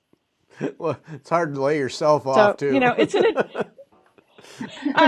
yeah, there is that. So yeah, no, but I mean, I really enjoyed it. It's an interesting adventure in being a small business owner and having staff and all of that. I mean, I felt like I was lucky because I had done a lot of management stuff in my day job in high tech and had managed very large budgets and all that sort of thing. So, and I actually, my degree's in computer science, but my minor's in business. So, I kind of had at least some basics there. So it wasn't like I was completely out of left field. And that Yeah. was about the time that a lot of other people, many of whom are your guests today, a lot of us left the corporate world to come do this sort of thing because we wanted to have our own businesses as opposed to working for somebody else. Right. Yeah.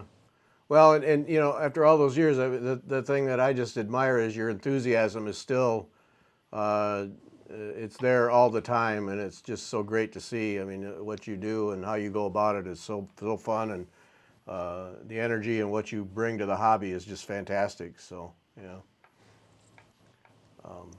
Well, I love playing with color. I love playing with texture. It's one of those jobs where you get to do all those things, and that's really cool. Yeah. Yeah. Sandy, yet another high-tech escapee. Yeah. Yeah. Yeah, yeah, there are a lot of us.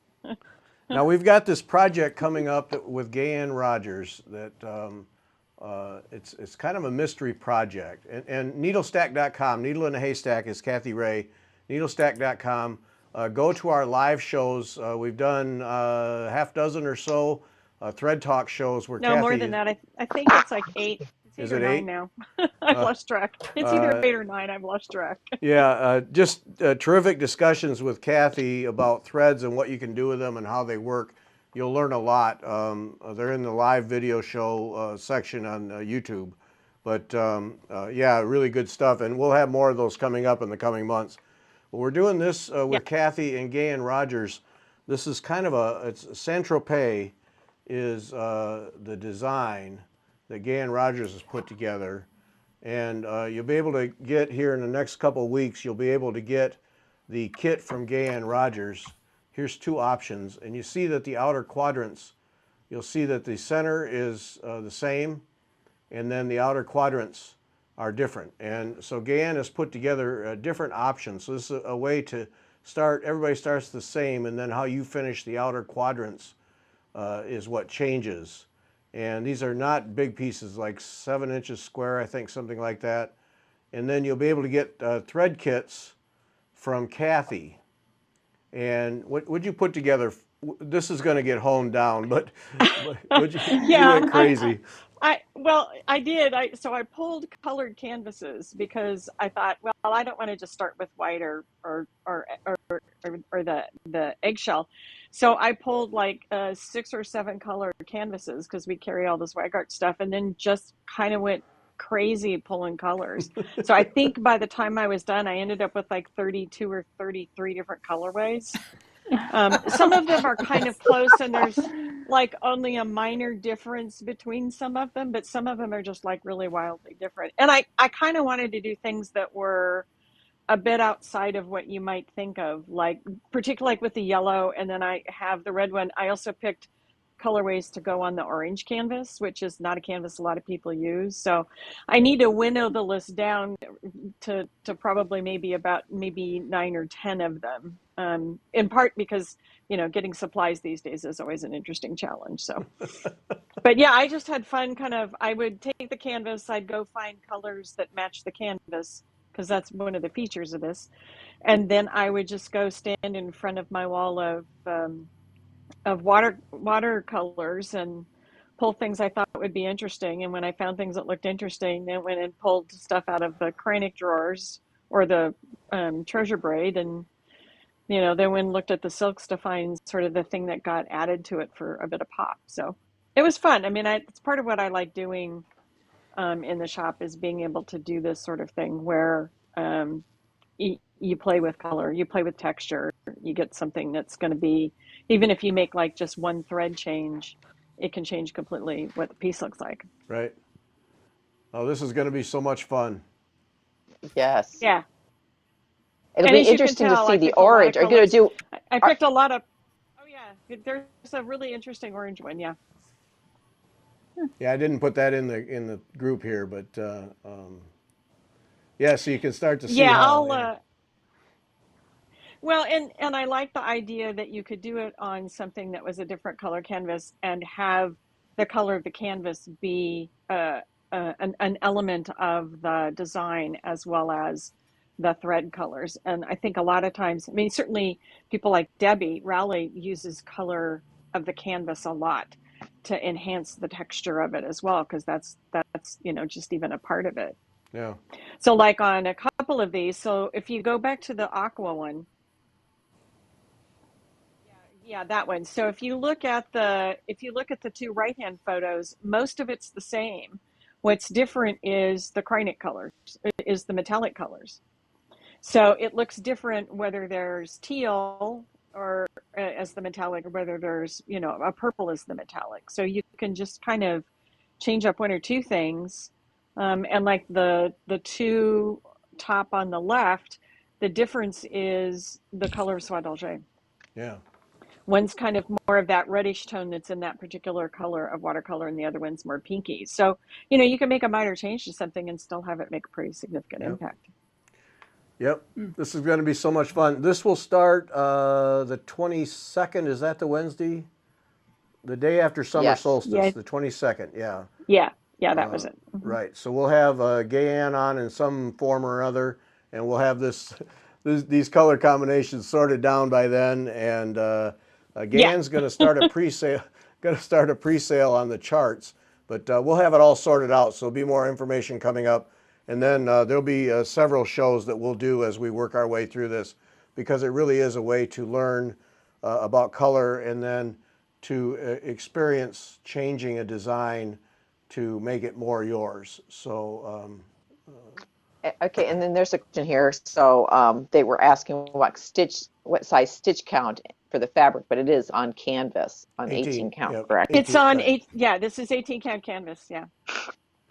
Counted canvas. I So would even guess, if you're a cross stitcher, you could do this because it's basically counted work. It just happens to be on canvas as opposed to cross stitch fabric. And granted, the stitches are a bit different, but that's also part of what you get to learn in it is how to use thread with specialty stitches to make it look way more interesting. Yep. Yep. Okay. Kathy, thanks so much. Thanks for all your support. You're welcome. Looking forward to this one. You're welcome. Yep. Okay. All right. Bye. Okay, thanks. Bye. Wait, I just sent her out and we don't have, there's Sharon Bruce. Oh, that's Natalie. We don't have Sharon Bruce. What happened to Sharon Bruce? Uh-oh. Uh-oh. Well, that's not good. I know Natalie's waiting. Uh-oh. Well, Did we lose Sharon? we're moving on to Natalie, and we'll get Sharon on the backside. Hi, Natalie. Hi. It's Natalie Dupuy right here. Wait, I added you Hi, to the Gary. wrong thing. Just a second, I added you to the wrong thing here. There you are. There's Natalie. There she is. Yay. Congratulations on 500 shows. That's a feat. Oh, thanks. Yes, it is. Yes. Sticking it out. Yes, thank you. Yeah. So you've been overseas. I haven't been. I'm going overseas. You're going. Oh. So tell the story. What are we doing? Yeah. So in the autumn, I'll be teaching for the Cruel Work Company in one of their residential retreats in the east coast of Scotland. And they had planned to do this retreat 2 years ago, but life got in the way with other things. Yeah. So finally, they're going back to the residential retreats, and I've been invited to be one of their guest teachers. There'll be two of us, and we'll tag team, and we'll teach students for 3 days one design, and then we'll swap groups and teach the other group the other design. So the location is fabulous. It's at the end of October, and the designs are, for me, of course, it's gold work because that's my area of specialty. And I'll either be teaching a color theory course, a master color theory and couching class, or if I can get it done in time, I'll be teaching an Ornue design of two birds, which I'm really excited about. But I'm stitching like a little beaver. Exactly. So I've plotted out all the colors. My threads have arrived from Piper's Silks and the Japanese Embroidery Center. And I'm just making up some little samples right now.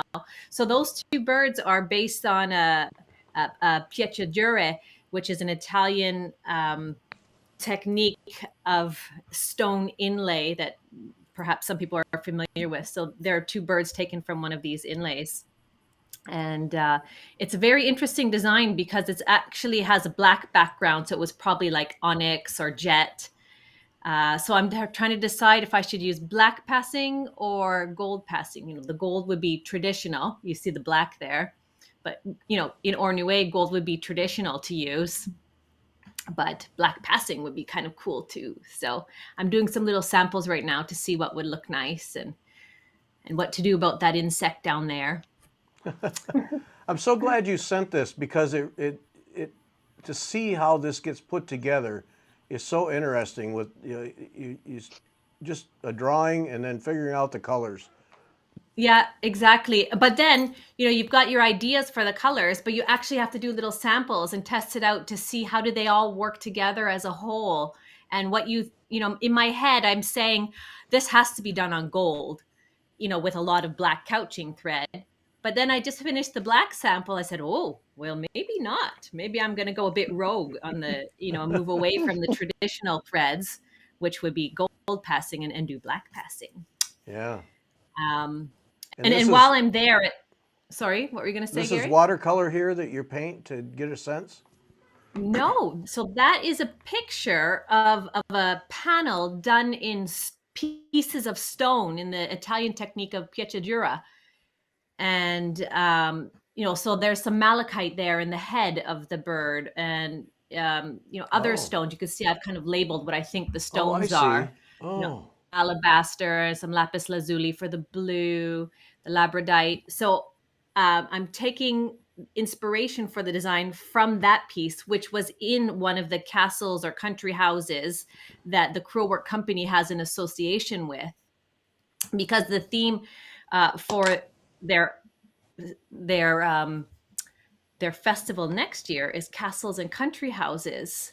So they're looking at taking artifacts from these houses and creating embroideries based on what's in the collections of these houses. So if I don't get this done in time for St. Andrews, I'll do it for their 2023 festival. Yeah. Oh, that's amazing. All right. It's a beautiful design, don't you think? Oh, yes, without a doubt. It's so fun to see how you put it together. Okay, we're going to have to keep moving. I got to know about this one. Right. All right, so this is an example of Ornue from Margaret Nicholson, and I thought it was quite interesting because she puts on top of her finished Ornue, she puts shisha mirrors and beads and swirls of passing and all kinds of interesting things. And I wondered about adding a little bit of that to the birds as a nod to the very celebrated embroiderer Margaret Nicholson from England. It could be interesting, huh? So I'm still working the details of that out. And interesting that her Ornue goes vertical, Yeah. whereas we're used to seeing it horizontal. But as long as it's straight lines vertical, still Ornue. Yep. Ha, fascinating. All right, and then this And is oh no, that's Kathy. That's your Kathy. next guest. That's the next one. Yep. Okay. But I also forgot to mention earlier that during the retreat, I will give a lecture on Ornue and what is and isn't Ornue. And this will be based on the articles that I've had in Piecework magazine recently about Ornue. Maybe you remember this magazine, Piecework. And hang on just a second, Natalie. I got things messed up here. Yeah. There we go. Okay. You remember this magazine and the article on Ornue, and here's a big piece of the golden fleece vestments, actually. This is the altar frontal. So if you want to know a bit more about Ornue and what I'll be teaching, and just a bit of background, that's a fun magazine that just came out a couple months ago, this issue, I think in February. So that's my exciting things coming up. I've got the teaching in St. Andrews and some magazine articles and maybe the festival next year. Wow. And then I had also Seminar 2023 in Winnipeg. Yes. Yes, we got to do a show and get caught up. Yep. Okay. Yes. We're going to move on. Natalie, thanks for joining Gary. us. Okay. Take care. Thanks. Okay, bye. All right. Here we go. Well, this is Kat. There's Sharon. All right. Here's Sharon. Hey, Sharon. We're getting Sharon. Yes, Beth. There's Sharon. Yeah. There we go. Hi. Sharon Bruce from Hi. Ireland. Yes. Can you hear me? We can. Oh, good. It I'm on works. 3 devices here. I'm not sure what's happening. In fact, I'll go out of that one. Sorry. Still a little muffled there. What do we... I'm a bit stuck. Say something, Sharon, so I can hear you. I'm frozen. Can you hear me? Yeah. It's muffled. We'll have to get by. We'll have to get by. I am in Ireland. That should not be a negative. That should not be a negative. Sharon. We got to get into this. Sharon is giving away from her collection 2 charts, and one is the Karen Kluba Owlsmore Cottage, and that one goes to Sharon Asplin, 7 Mile, Ohio. So Owlsmore Cottage goes to Sharon Asplin in 7 Mile, Ohio. And then she's also giving away this beautiful piece with the linen, and that is going to go to Charlotte Chapman in Statesville, North Carolina. So thanks for doing that, Sharon. No problem. I Wonderful. Sent off. You sent me. Yeah. So we'll get the addresses to you for those 2. Yeah. And then also 2 more Sassy Jack certificates. One goes to Donna Gotts in Canton, Michigan, and the other goes to Vicki Benyo in Lee's Summit, Missouri. I don't know how close that is to me, but so Donna Gotts and Vicki Benyo, you win Sassy Jack's $50 gift certificates. Kim will take care of that. We'll get that to you. And we have Sharon here, who I described somewhere as Ireland's electric needle. She cranks out more stuff. I don't know how you do it. But Sharon has recently gone to see Mary Queen of Scots stitching. And so we invited Sharon to be here. Oh, here, hang on. Okay, let's see. There, hold up the book again.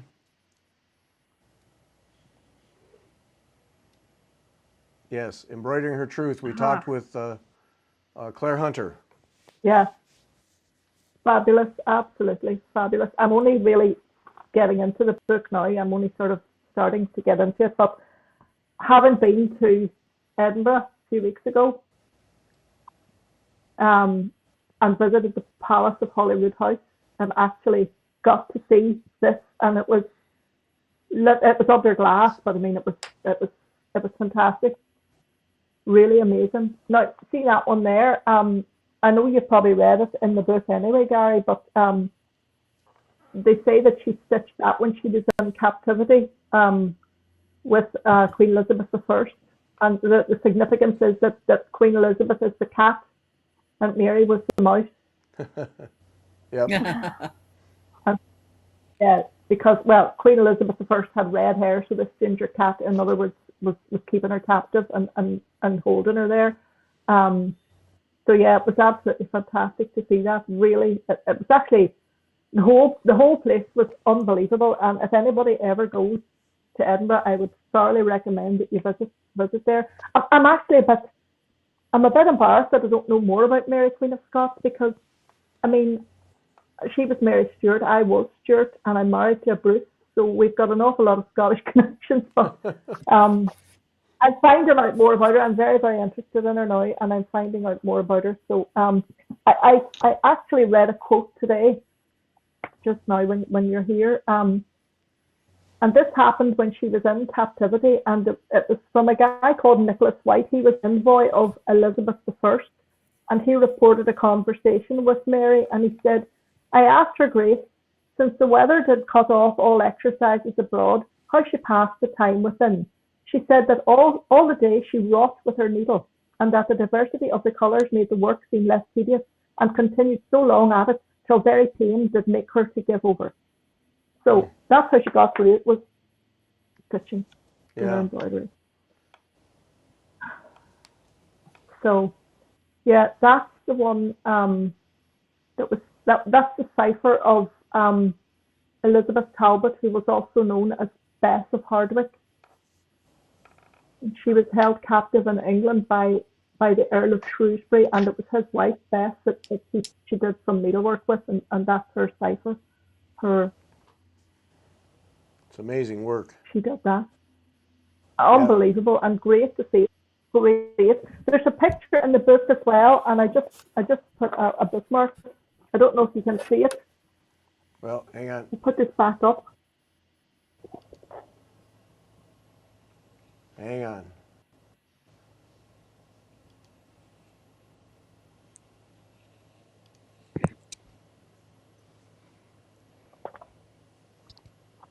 This here. This one, this painting. That's actually, the painting of that is in Holyrood House, and it is unbelievably beautiful. It really is. And down in the corner of it, you'll see it in the book, Gary, because I know you have the book. Down in the corner of that painting, there's a picture that somebody has put on it of Mary's execution. Oh. So I'm really, really fascinated by it, yeah. So it's great to be here. Congratulations on your 500th show. Oh, thanks. Thanks. Amazing. And Reverend Brian sent his congratulations too. Oh, that's kind of him. Thank you. Yes. For those who don't know, when the pandemic started, Sharon's brother is the rector at church in Belfast. And I started getting up at 5 o'clock in the morning and going to church in Belfast, Ireland. And I've continued to do that, even though we found our own church. We just really enjoy the services. So 5 o'clock, you can see me on Facebook joining Sharon to observe the service. Yep. It's, yeah. He's very appreciative too. He welcomes everybody every week, especially. Yep. He's great. Yes, very good. Okay, so here's let's do here's another one. Yeah. So the little purse, yeah, said to have belonged to Mary, and then the other one, embroidered with a monogram, and that's the one that they think might have marked her marriage, her first marriage. Oh, Is that the one? Yeah. Yes, They're all here. with Francis of France. Yeah, Francis. yeah, yeah, yeah, yeah. yeah. Yeah, who she was betrothed Amazing work. to at a very young age. Okay. Her story is amazing. Story is amazing. Tragic, Yeah. tragic life. All right. Well, when you get the book done and you'll be an expert on Mary Queen of Scots, then we'll have you back and we'll look at all your pictures and do a show and talk about it, because then you'll be an authority. Yes. Yes. Okay, yeah. Not as much as Claire Hunter, but we'll see my best. We're counting on you, Sharon. We're counting on you. Yeah, All right. yeah. All right. Thanks a lot. We appreciate the time. Thank you. Okay. Okay. Bye. Okay, Catherine. Bye. Bye. Thank you. Cindy keeps cutting out. Let's see. Kathy was here a minute ago. Kathy, call in again. We'll get caught up here. We got out of whack.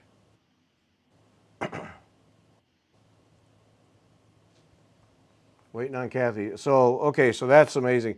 Those were better pictures, Beth, than we saw with the book. They really show the complexity of the stitching there. I wanna learn more now. Yep. Yes. So, Yeah. Kathy Andrews, call in. We lost you. Cindy, come back. We need you. Somebody, yes, we need you. We've had a lot of good guests, though. This has been Yes. fun. Kathy Andrews, who will be calling in, I'm sure, soon. We tested the other day. Here's somebody. Here's Kathy. There's Kathy. There's Cindy. Bandwidth is...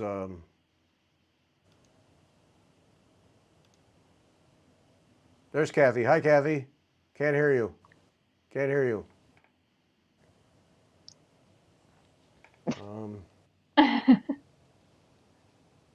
Test. How's that? Is that There, better? now there you go. There we go. All right, let me get Living Cindy. in the country on a stormy day is always problematic. Yes. Anyway, All right, hi, and there's Cindy. congratulations. Thanks. 500 shows. Oh my goodness, that's a lot of talking. It is, yes. Yeah. Something you're very good at. I'm not known for that. I'm not known as being very, very talkative, but yeah. Oh yeah. This stuff, why not? Yeah. Yep. Okay, so Kathy Andrews, the Unbroken Thread, is giving away, oh, this is beautiful. This is beautiful. Da-da-da-da. Giving away a Mary Parsons chart. Oh, gorgeous. Yeah, and that's going to Patricia Gerard in West Seneca, New York. Great. Oh, Will you be sure to email me her address so I can send off the booklet to her? Yep. If Marga hasn't already done Thank that you. happens later this afternoon. So tell us about this one. How did this come to be? Well, this is a chart I bought from Joy at Whitney Antiques a long, long time ago. Steve and I were in England, just being home for him. And I said, let's go to Whitney Antiques. I didn't intend to buy a sampler. I didn't go in with the intention of buying it. And this is one she had got from a museum called Kettle's Yard. And it was one I'm sure she didn't think she could really sell on. I don't know if she paid for it or if it was a donation. It wasn't very expensive, probably 400 pounds. And in the sampler world, that's not a lot of money. But I was attracted to it for two reasons. One is the verse, which, you know, if you tell a secret to somebody, then and they tell it, then everybody knows. And that happened to me when I was a little girl. So it really touched me. But the other reason I was attracted to it was the maze. And because you just don't see a sampler with a maze on it very often. So the maze was interesting to chart because I realized that it's not, which of course it wouldn't be, it's not symmetrical. You know, it's not the same on both sides because then it wouldn't be a maze. It would just be a design. And she stitched it in Dewsbury, and I am relatively certain I know who she is. We can trace her to Dewsbury and then her father, but she kind of disappears in adulthood.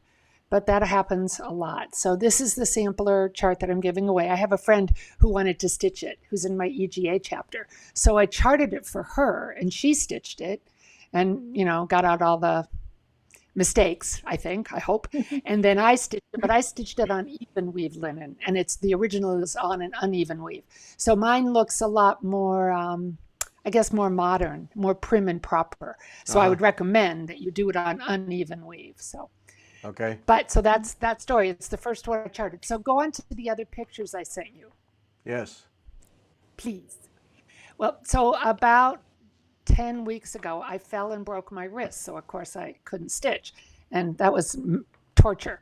So I then decided, I can't stitch. So I'll start looking at samplers online because I love to look at them and see what I can find out. And if I can find out the history, then maybe I'll bid on them and win them in the online auction. And I went a little crazy, I have to admit. So this one, and we'll go through these fast because I don't know everything about everyone, but this one is my first American sampler that I've ever purchased that I know is an American sampler. And the little girl's name was, of all names, I love her name, it's Dolly Gates. And we know she was from Gardner, Massachusetts, outside Worcester. And today I just started reading a whole history of the town. So I'm learning about her. And her father was a farmer, and he had a farm worth $4,000. It must have been a huge farm. And then, in 1829, that's a lot of money. Yeah. And then she grew up and got married to a guy who made chairs named Amos Spaulding, and he was quite successful. But I've got more to learn about her. So anyway, keep going. So what you do is... Okay, wait. We do have a quick question. We have a quick question. Okay. What about, can we buy the pattern from Mary Parsons? Yeah, I'll work on that. Yes, you can. Okay. Whoever's asking that, give me a week and I'll put it on my website as a link. Okay. And yes, you can. I never thought of that. Okay. Good idea. Anyway, so I bought Dolly Parsons, and then I went on and bought the next one, which is on your list, Gary, if you flip a couple. And this is Anne Ferguson. And I don't know much about her yet. I'm still looking. The ones I've found are all in America, but I don't think it's an American sampler, just because they didn't say it was. And usually the auction houses I buy from are pretty reputable because I'm careful. But it's just beautiful. The only thing is that when it came, parts of the edges, not all, had been tacked down with glue, and I was really lucky that I could get it had dried so much that I got it off. But I think it's just beautiful, and it's really finely stitched, probably on about 45 count linen. And some of it's satin stitch. You can see those flowers there that are satin stitch. I couldn't believe it, how pretty it was when it came. Aren't the colors gorgeous? So someday I'll chart that. Yeah, I really, really like it. It's beautiful. And then the next one is, we're going from youngest. Oh, this is the one I bought. This one's quite large. And the reason I bought it is because she says, this work my name shall ever have when I am dead and in my grave, when greedy worms my body eats. Then you may read my name complete.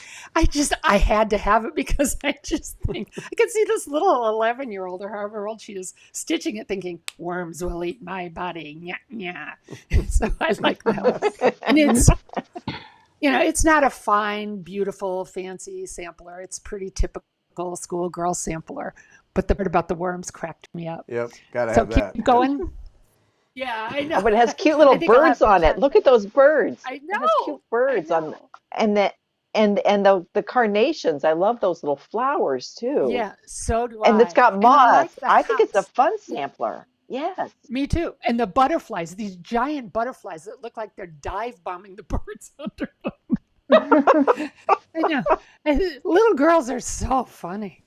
I just love them. Mm-hmm. And it's beautiful colors.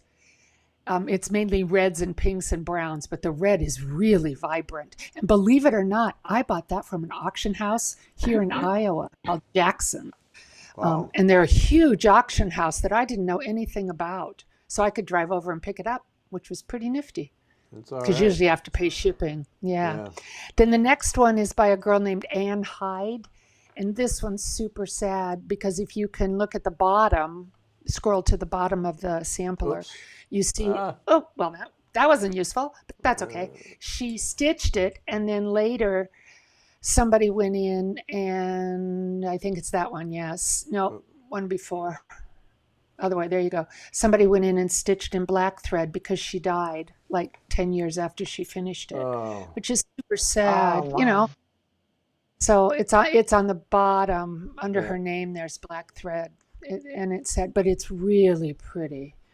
So I like that one. But again, I haven't. This is all my good research that I can do now.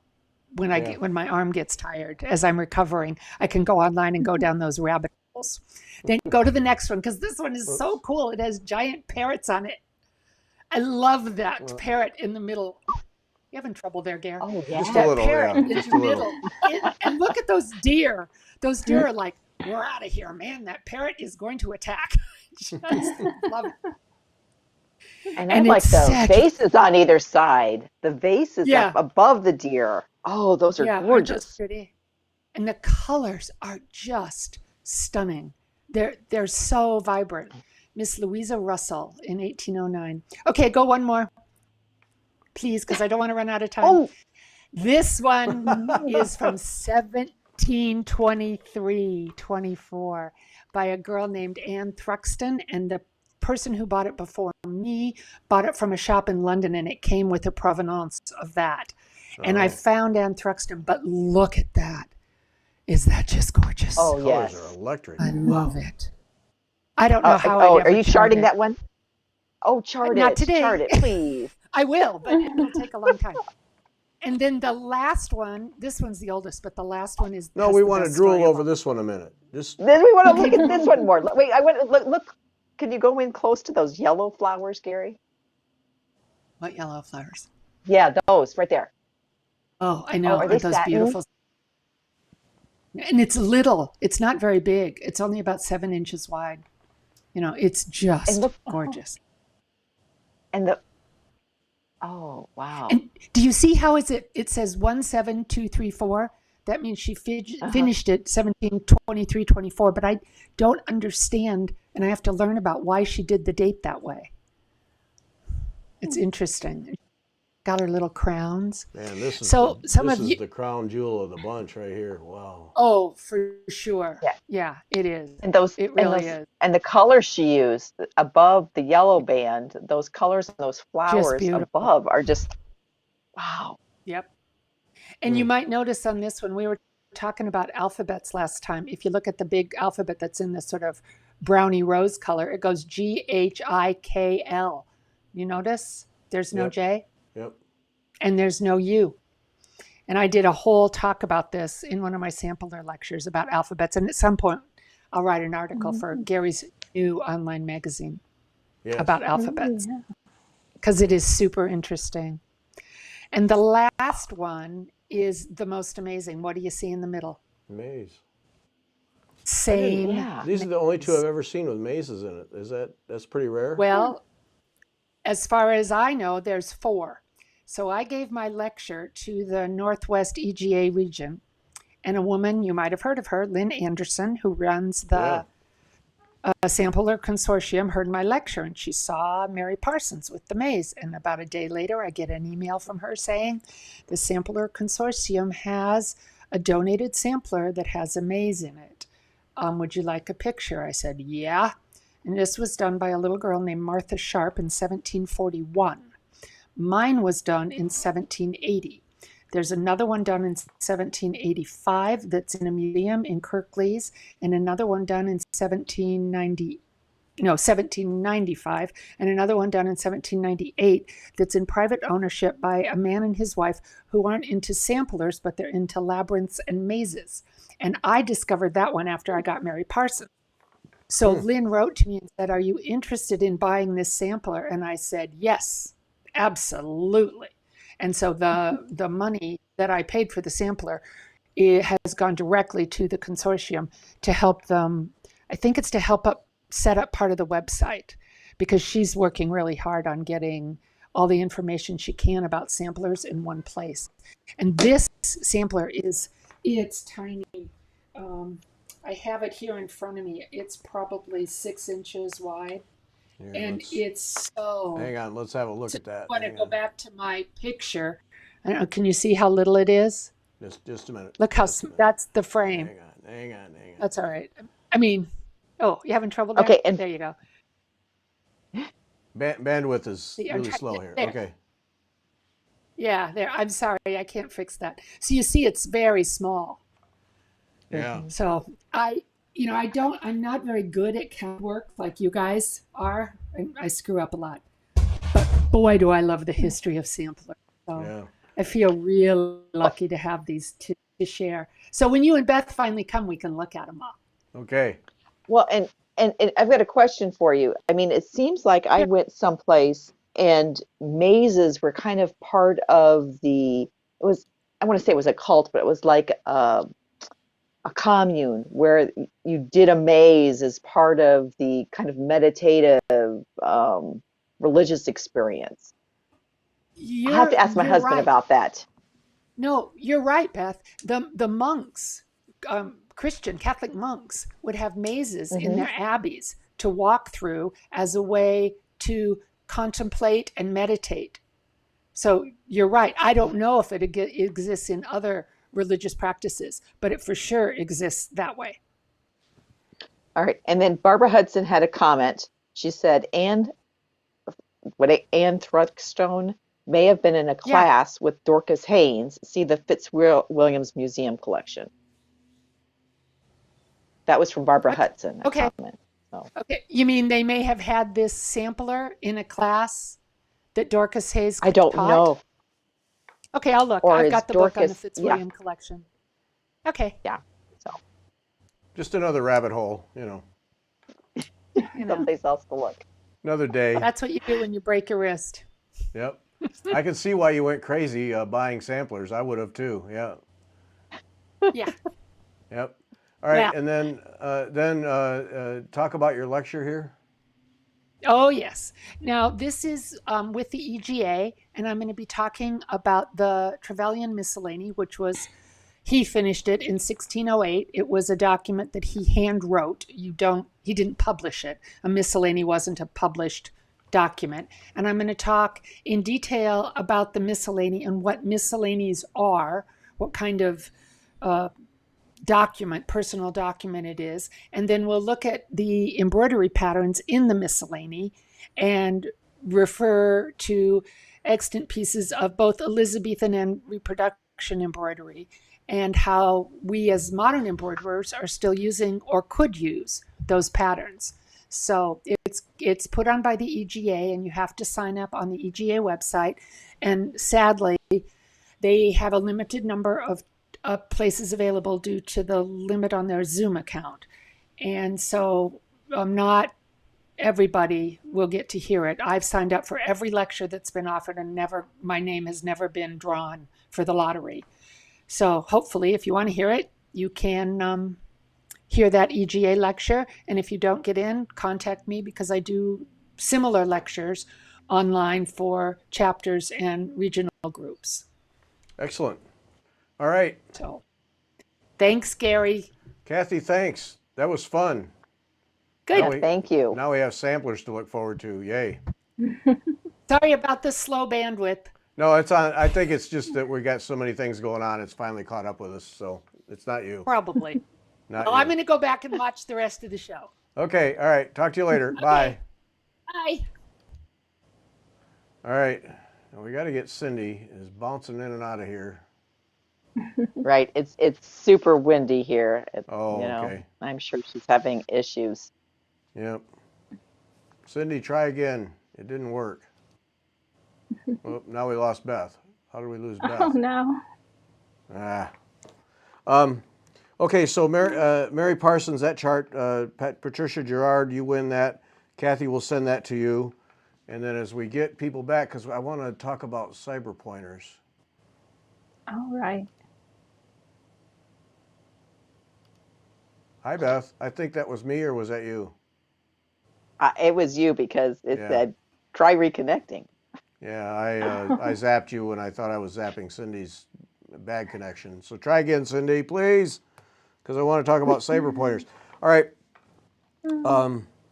So cyber pointers also sponsoring this show.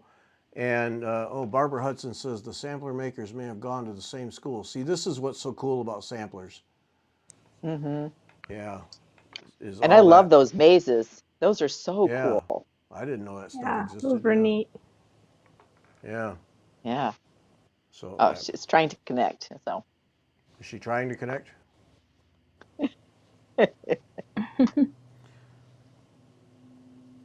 It's trying to connect. Oh man. Ah. All right, so just got two drawings left. One is heartstrings seasonal samplings chart. Look at those things. Those are hearts. Mm-hmm. If you couldn't tell. Beautiful. So that goes to Kathy Gill. Here comes Cindy now.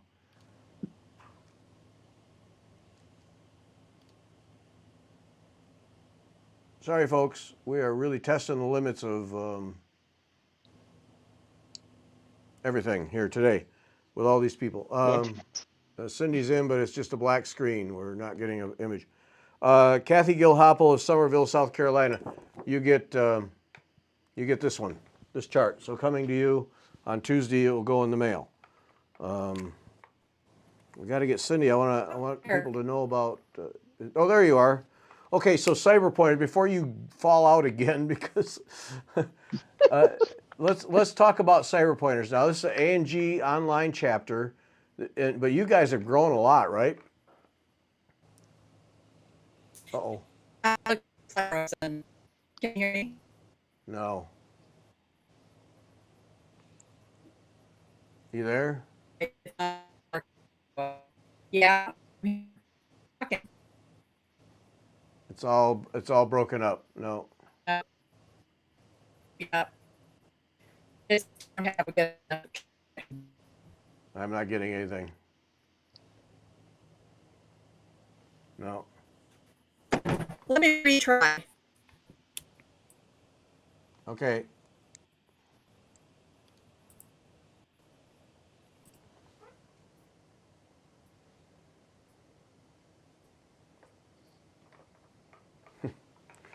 As we grind to a halt here. Yeah. Oh no! We've lost it. Not, So, okay, not so boy, this has been fun. What a ride through all these people. Mm-hmm. Yeah. Okay, I want that sampler from Kathy. Yes. Yeah, and it made me laugh that she said, "Oh, you mean people might want to buy it from me?" So it was like, "Yeah, I would like you to put it up on." Yeah. Like right now. Let's go. Yep. So Yeah. yep. So I got to have that, and then I got to have that chart from Krista West, that band sampler, and she needs to hurry That's up not and do coming out till more. August, I know. right? I know. We got to wait till August. That's like a movie trailer, and it'll be out next summer. Come on. Right. No, that thing is beautiful. Yeah. Okay. Wait. She's doing more. So think of that getting some of your Yeah. banding There. and just start. Yeah. And just kind of keep adding. I have some banding, so I could do that. Yeah. Yeah, I know. You have banding. Yeah. So I have that part. I just need the designs. Cindy Yes. is just not connecting. Okay. All right. We're gonna wrap this thing up because we've been at it 2 hours and 15 minutes, and we're not gonna get Cindy in here. And I'm gonna Cyber Pointers people. We're gonna have you guys. We'll just have you sponsor another show where we can get Cindy on because I want to talk to the president of Cyber Pointers. Oh, she's connecting now. Maybe.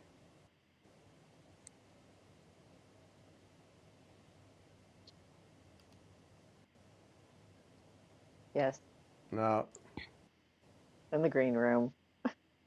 Say something, Cindy. Can we hear you? It says you've muted yourself.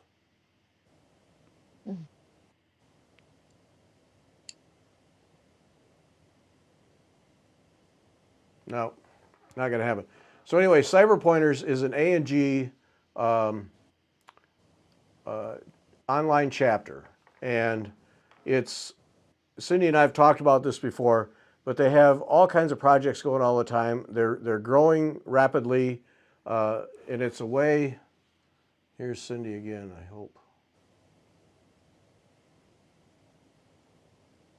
Well, and like, okay, I just saw a notice. I just got a notice. I'm part of Cyber Pointers. They're doing a tassel class with Michelle Roberts. Which, okay, you think, oh, why would I want to take a tassel class? How to make a tassel? But it's Michelle Roberts is an excellent teacher, and the PDF class is only $5 if you're a member. Yeah. Yep. How can you beat that? Can You we hear can't. you, Cindy? It says you've muted yourself. She's locked up. No, you're not. I added you to the thing here, Cindy. We see your picture. You're locked up. We're not hearing anything. But yeah, so they have so many projects going on, and for me, it's a way to be part of A&G and to get involved in those things without having to go to a local chapter meeting. If you don't have a local chapter, Right. or it's a long way away, or you just can't go in the evenings, you're young, you got kids, whatever it is, it's a real great way to get involved with needlepoint people and learn and get various projects going and just get experience doing that. So just a really great way. Go ahead. Well, and the thing is that you don't have to. It's not, they have a wide variety of projects. That's the other nice thing. It's not just like the beginning of the year they had one with Terry Bay. They're doing this tassel one. They did a canvas piece with Tony Gertis. Don't tease me with Debbie Rowley pieces. I don't need a Debbie. Oh, talk about enabling. Yeah, go to the education page. I think that's what stands out for me is the education part of that, Cyber Pointers. So we're just not getting a connection with Cindy at all. Are you there, Cindy? Yeah, but ignore the image. Just tell us. Tell us more. Through. We can hear you now, so that's what's important. Oh, can you hear me? Yeah. Oh, okay. Yeah, great. I'm with you. Cyber Pointers is a way to do lots of projects without having to go to, someplace for a week or whatever and spend the money on travel and staying someplace. We do a meeting project every other month where everybody is, can sign up to do the project, and sometimes there's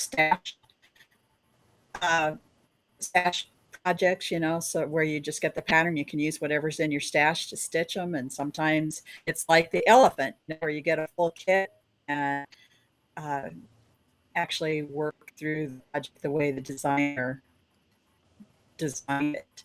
Yeah. The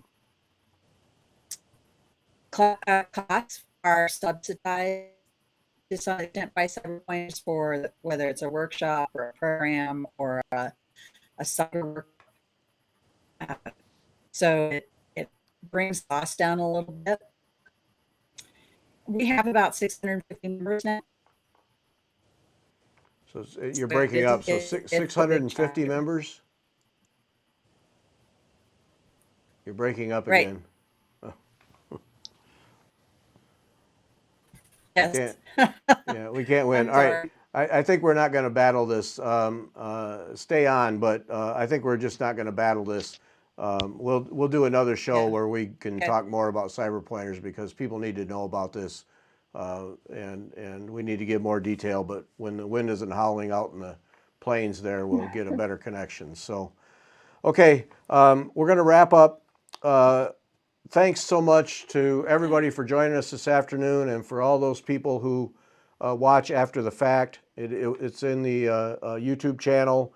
on in the live. Look in the live section. You'll see the show, and please support all the folks, particularly Cyber Pointers and Sassy Jack Stitchery, who sponsored this show, made it possible.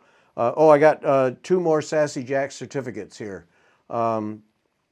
Felice Amadio in Geneva, Ohio, you win one. And Susan Ankeny in Ann Arbor, Michigan. That's 2 winners from Ann Arbor for this show.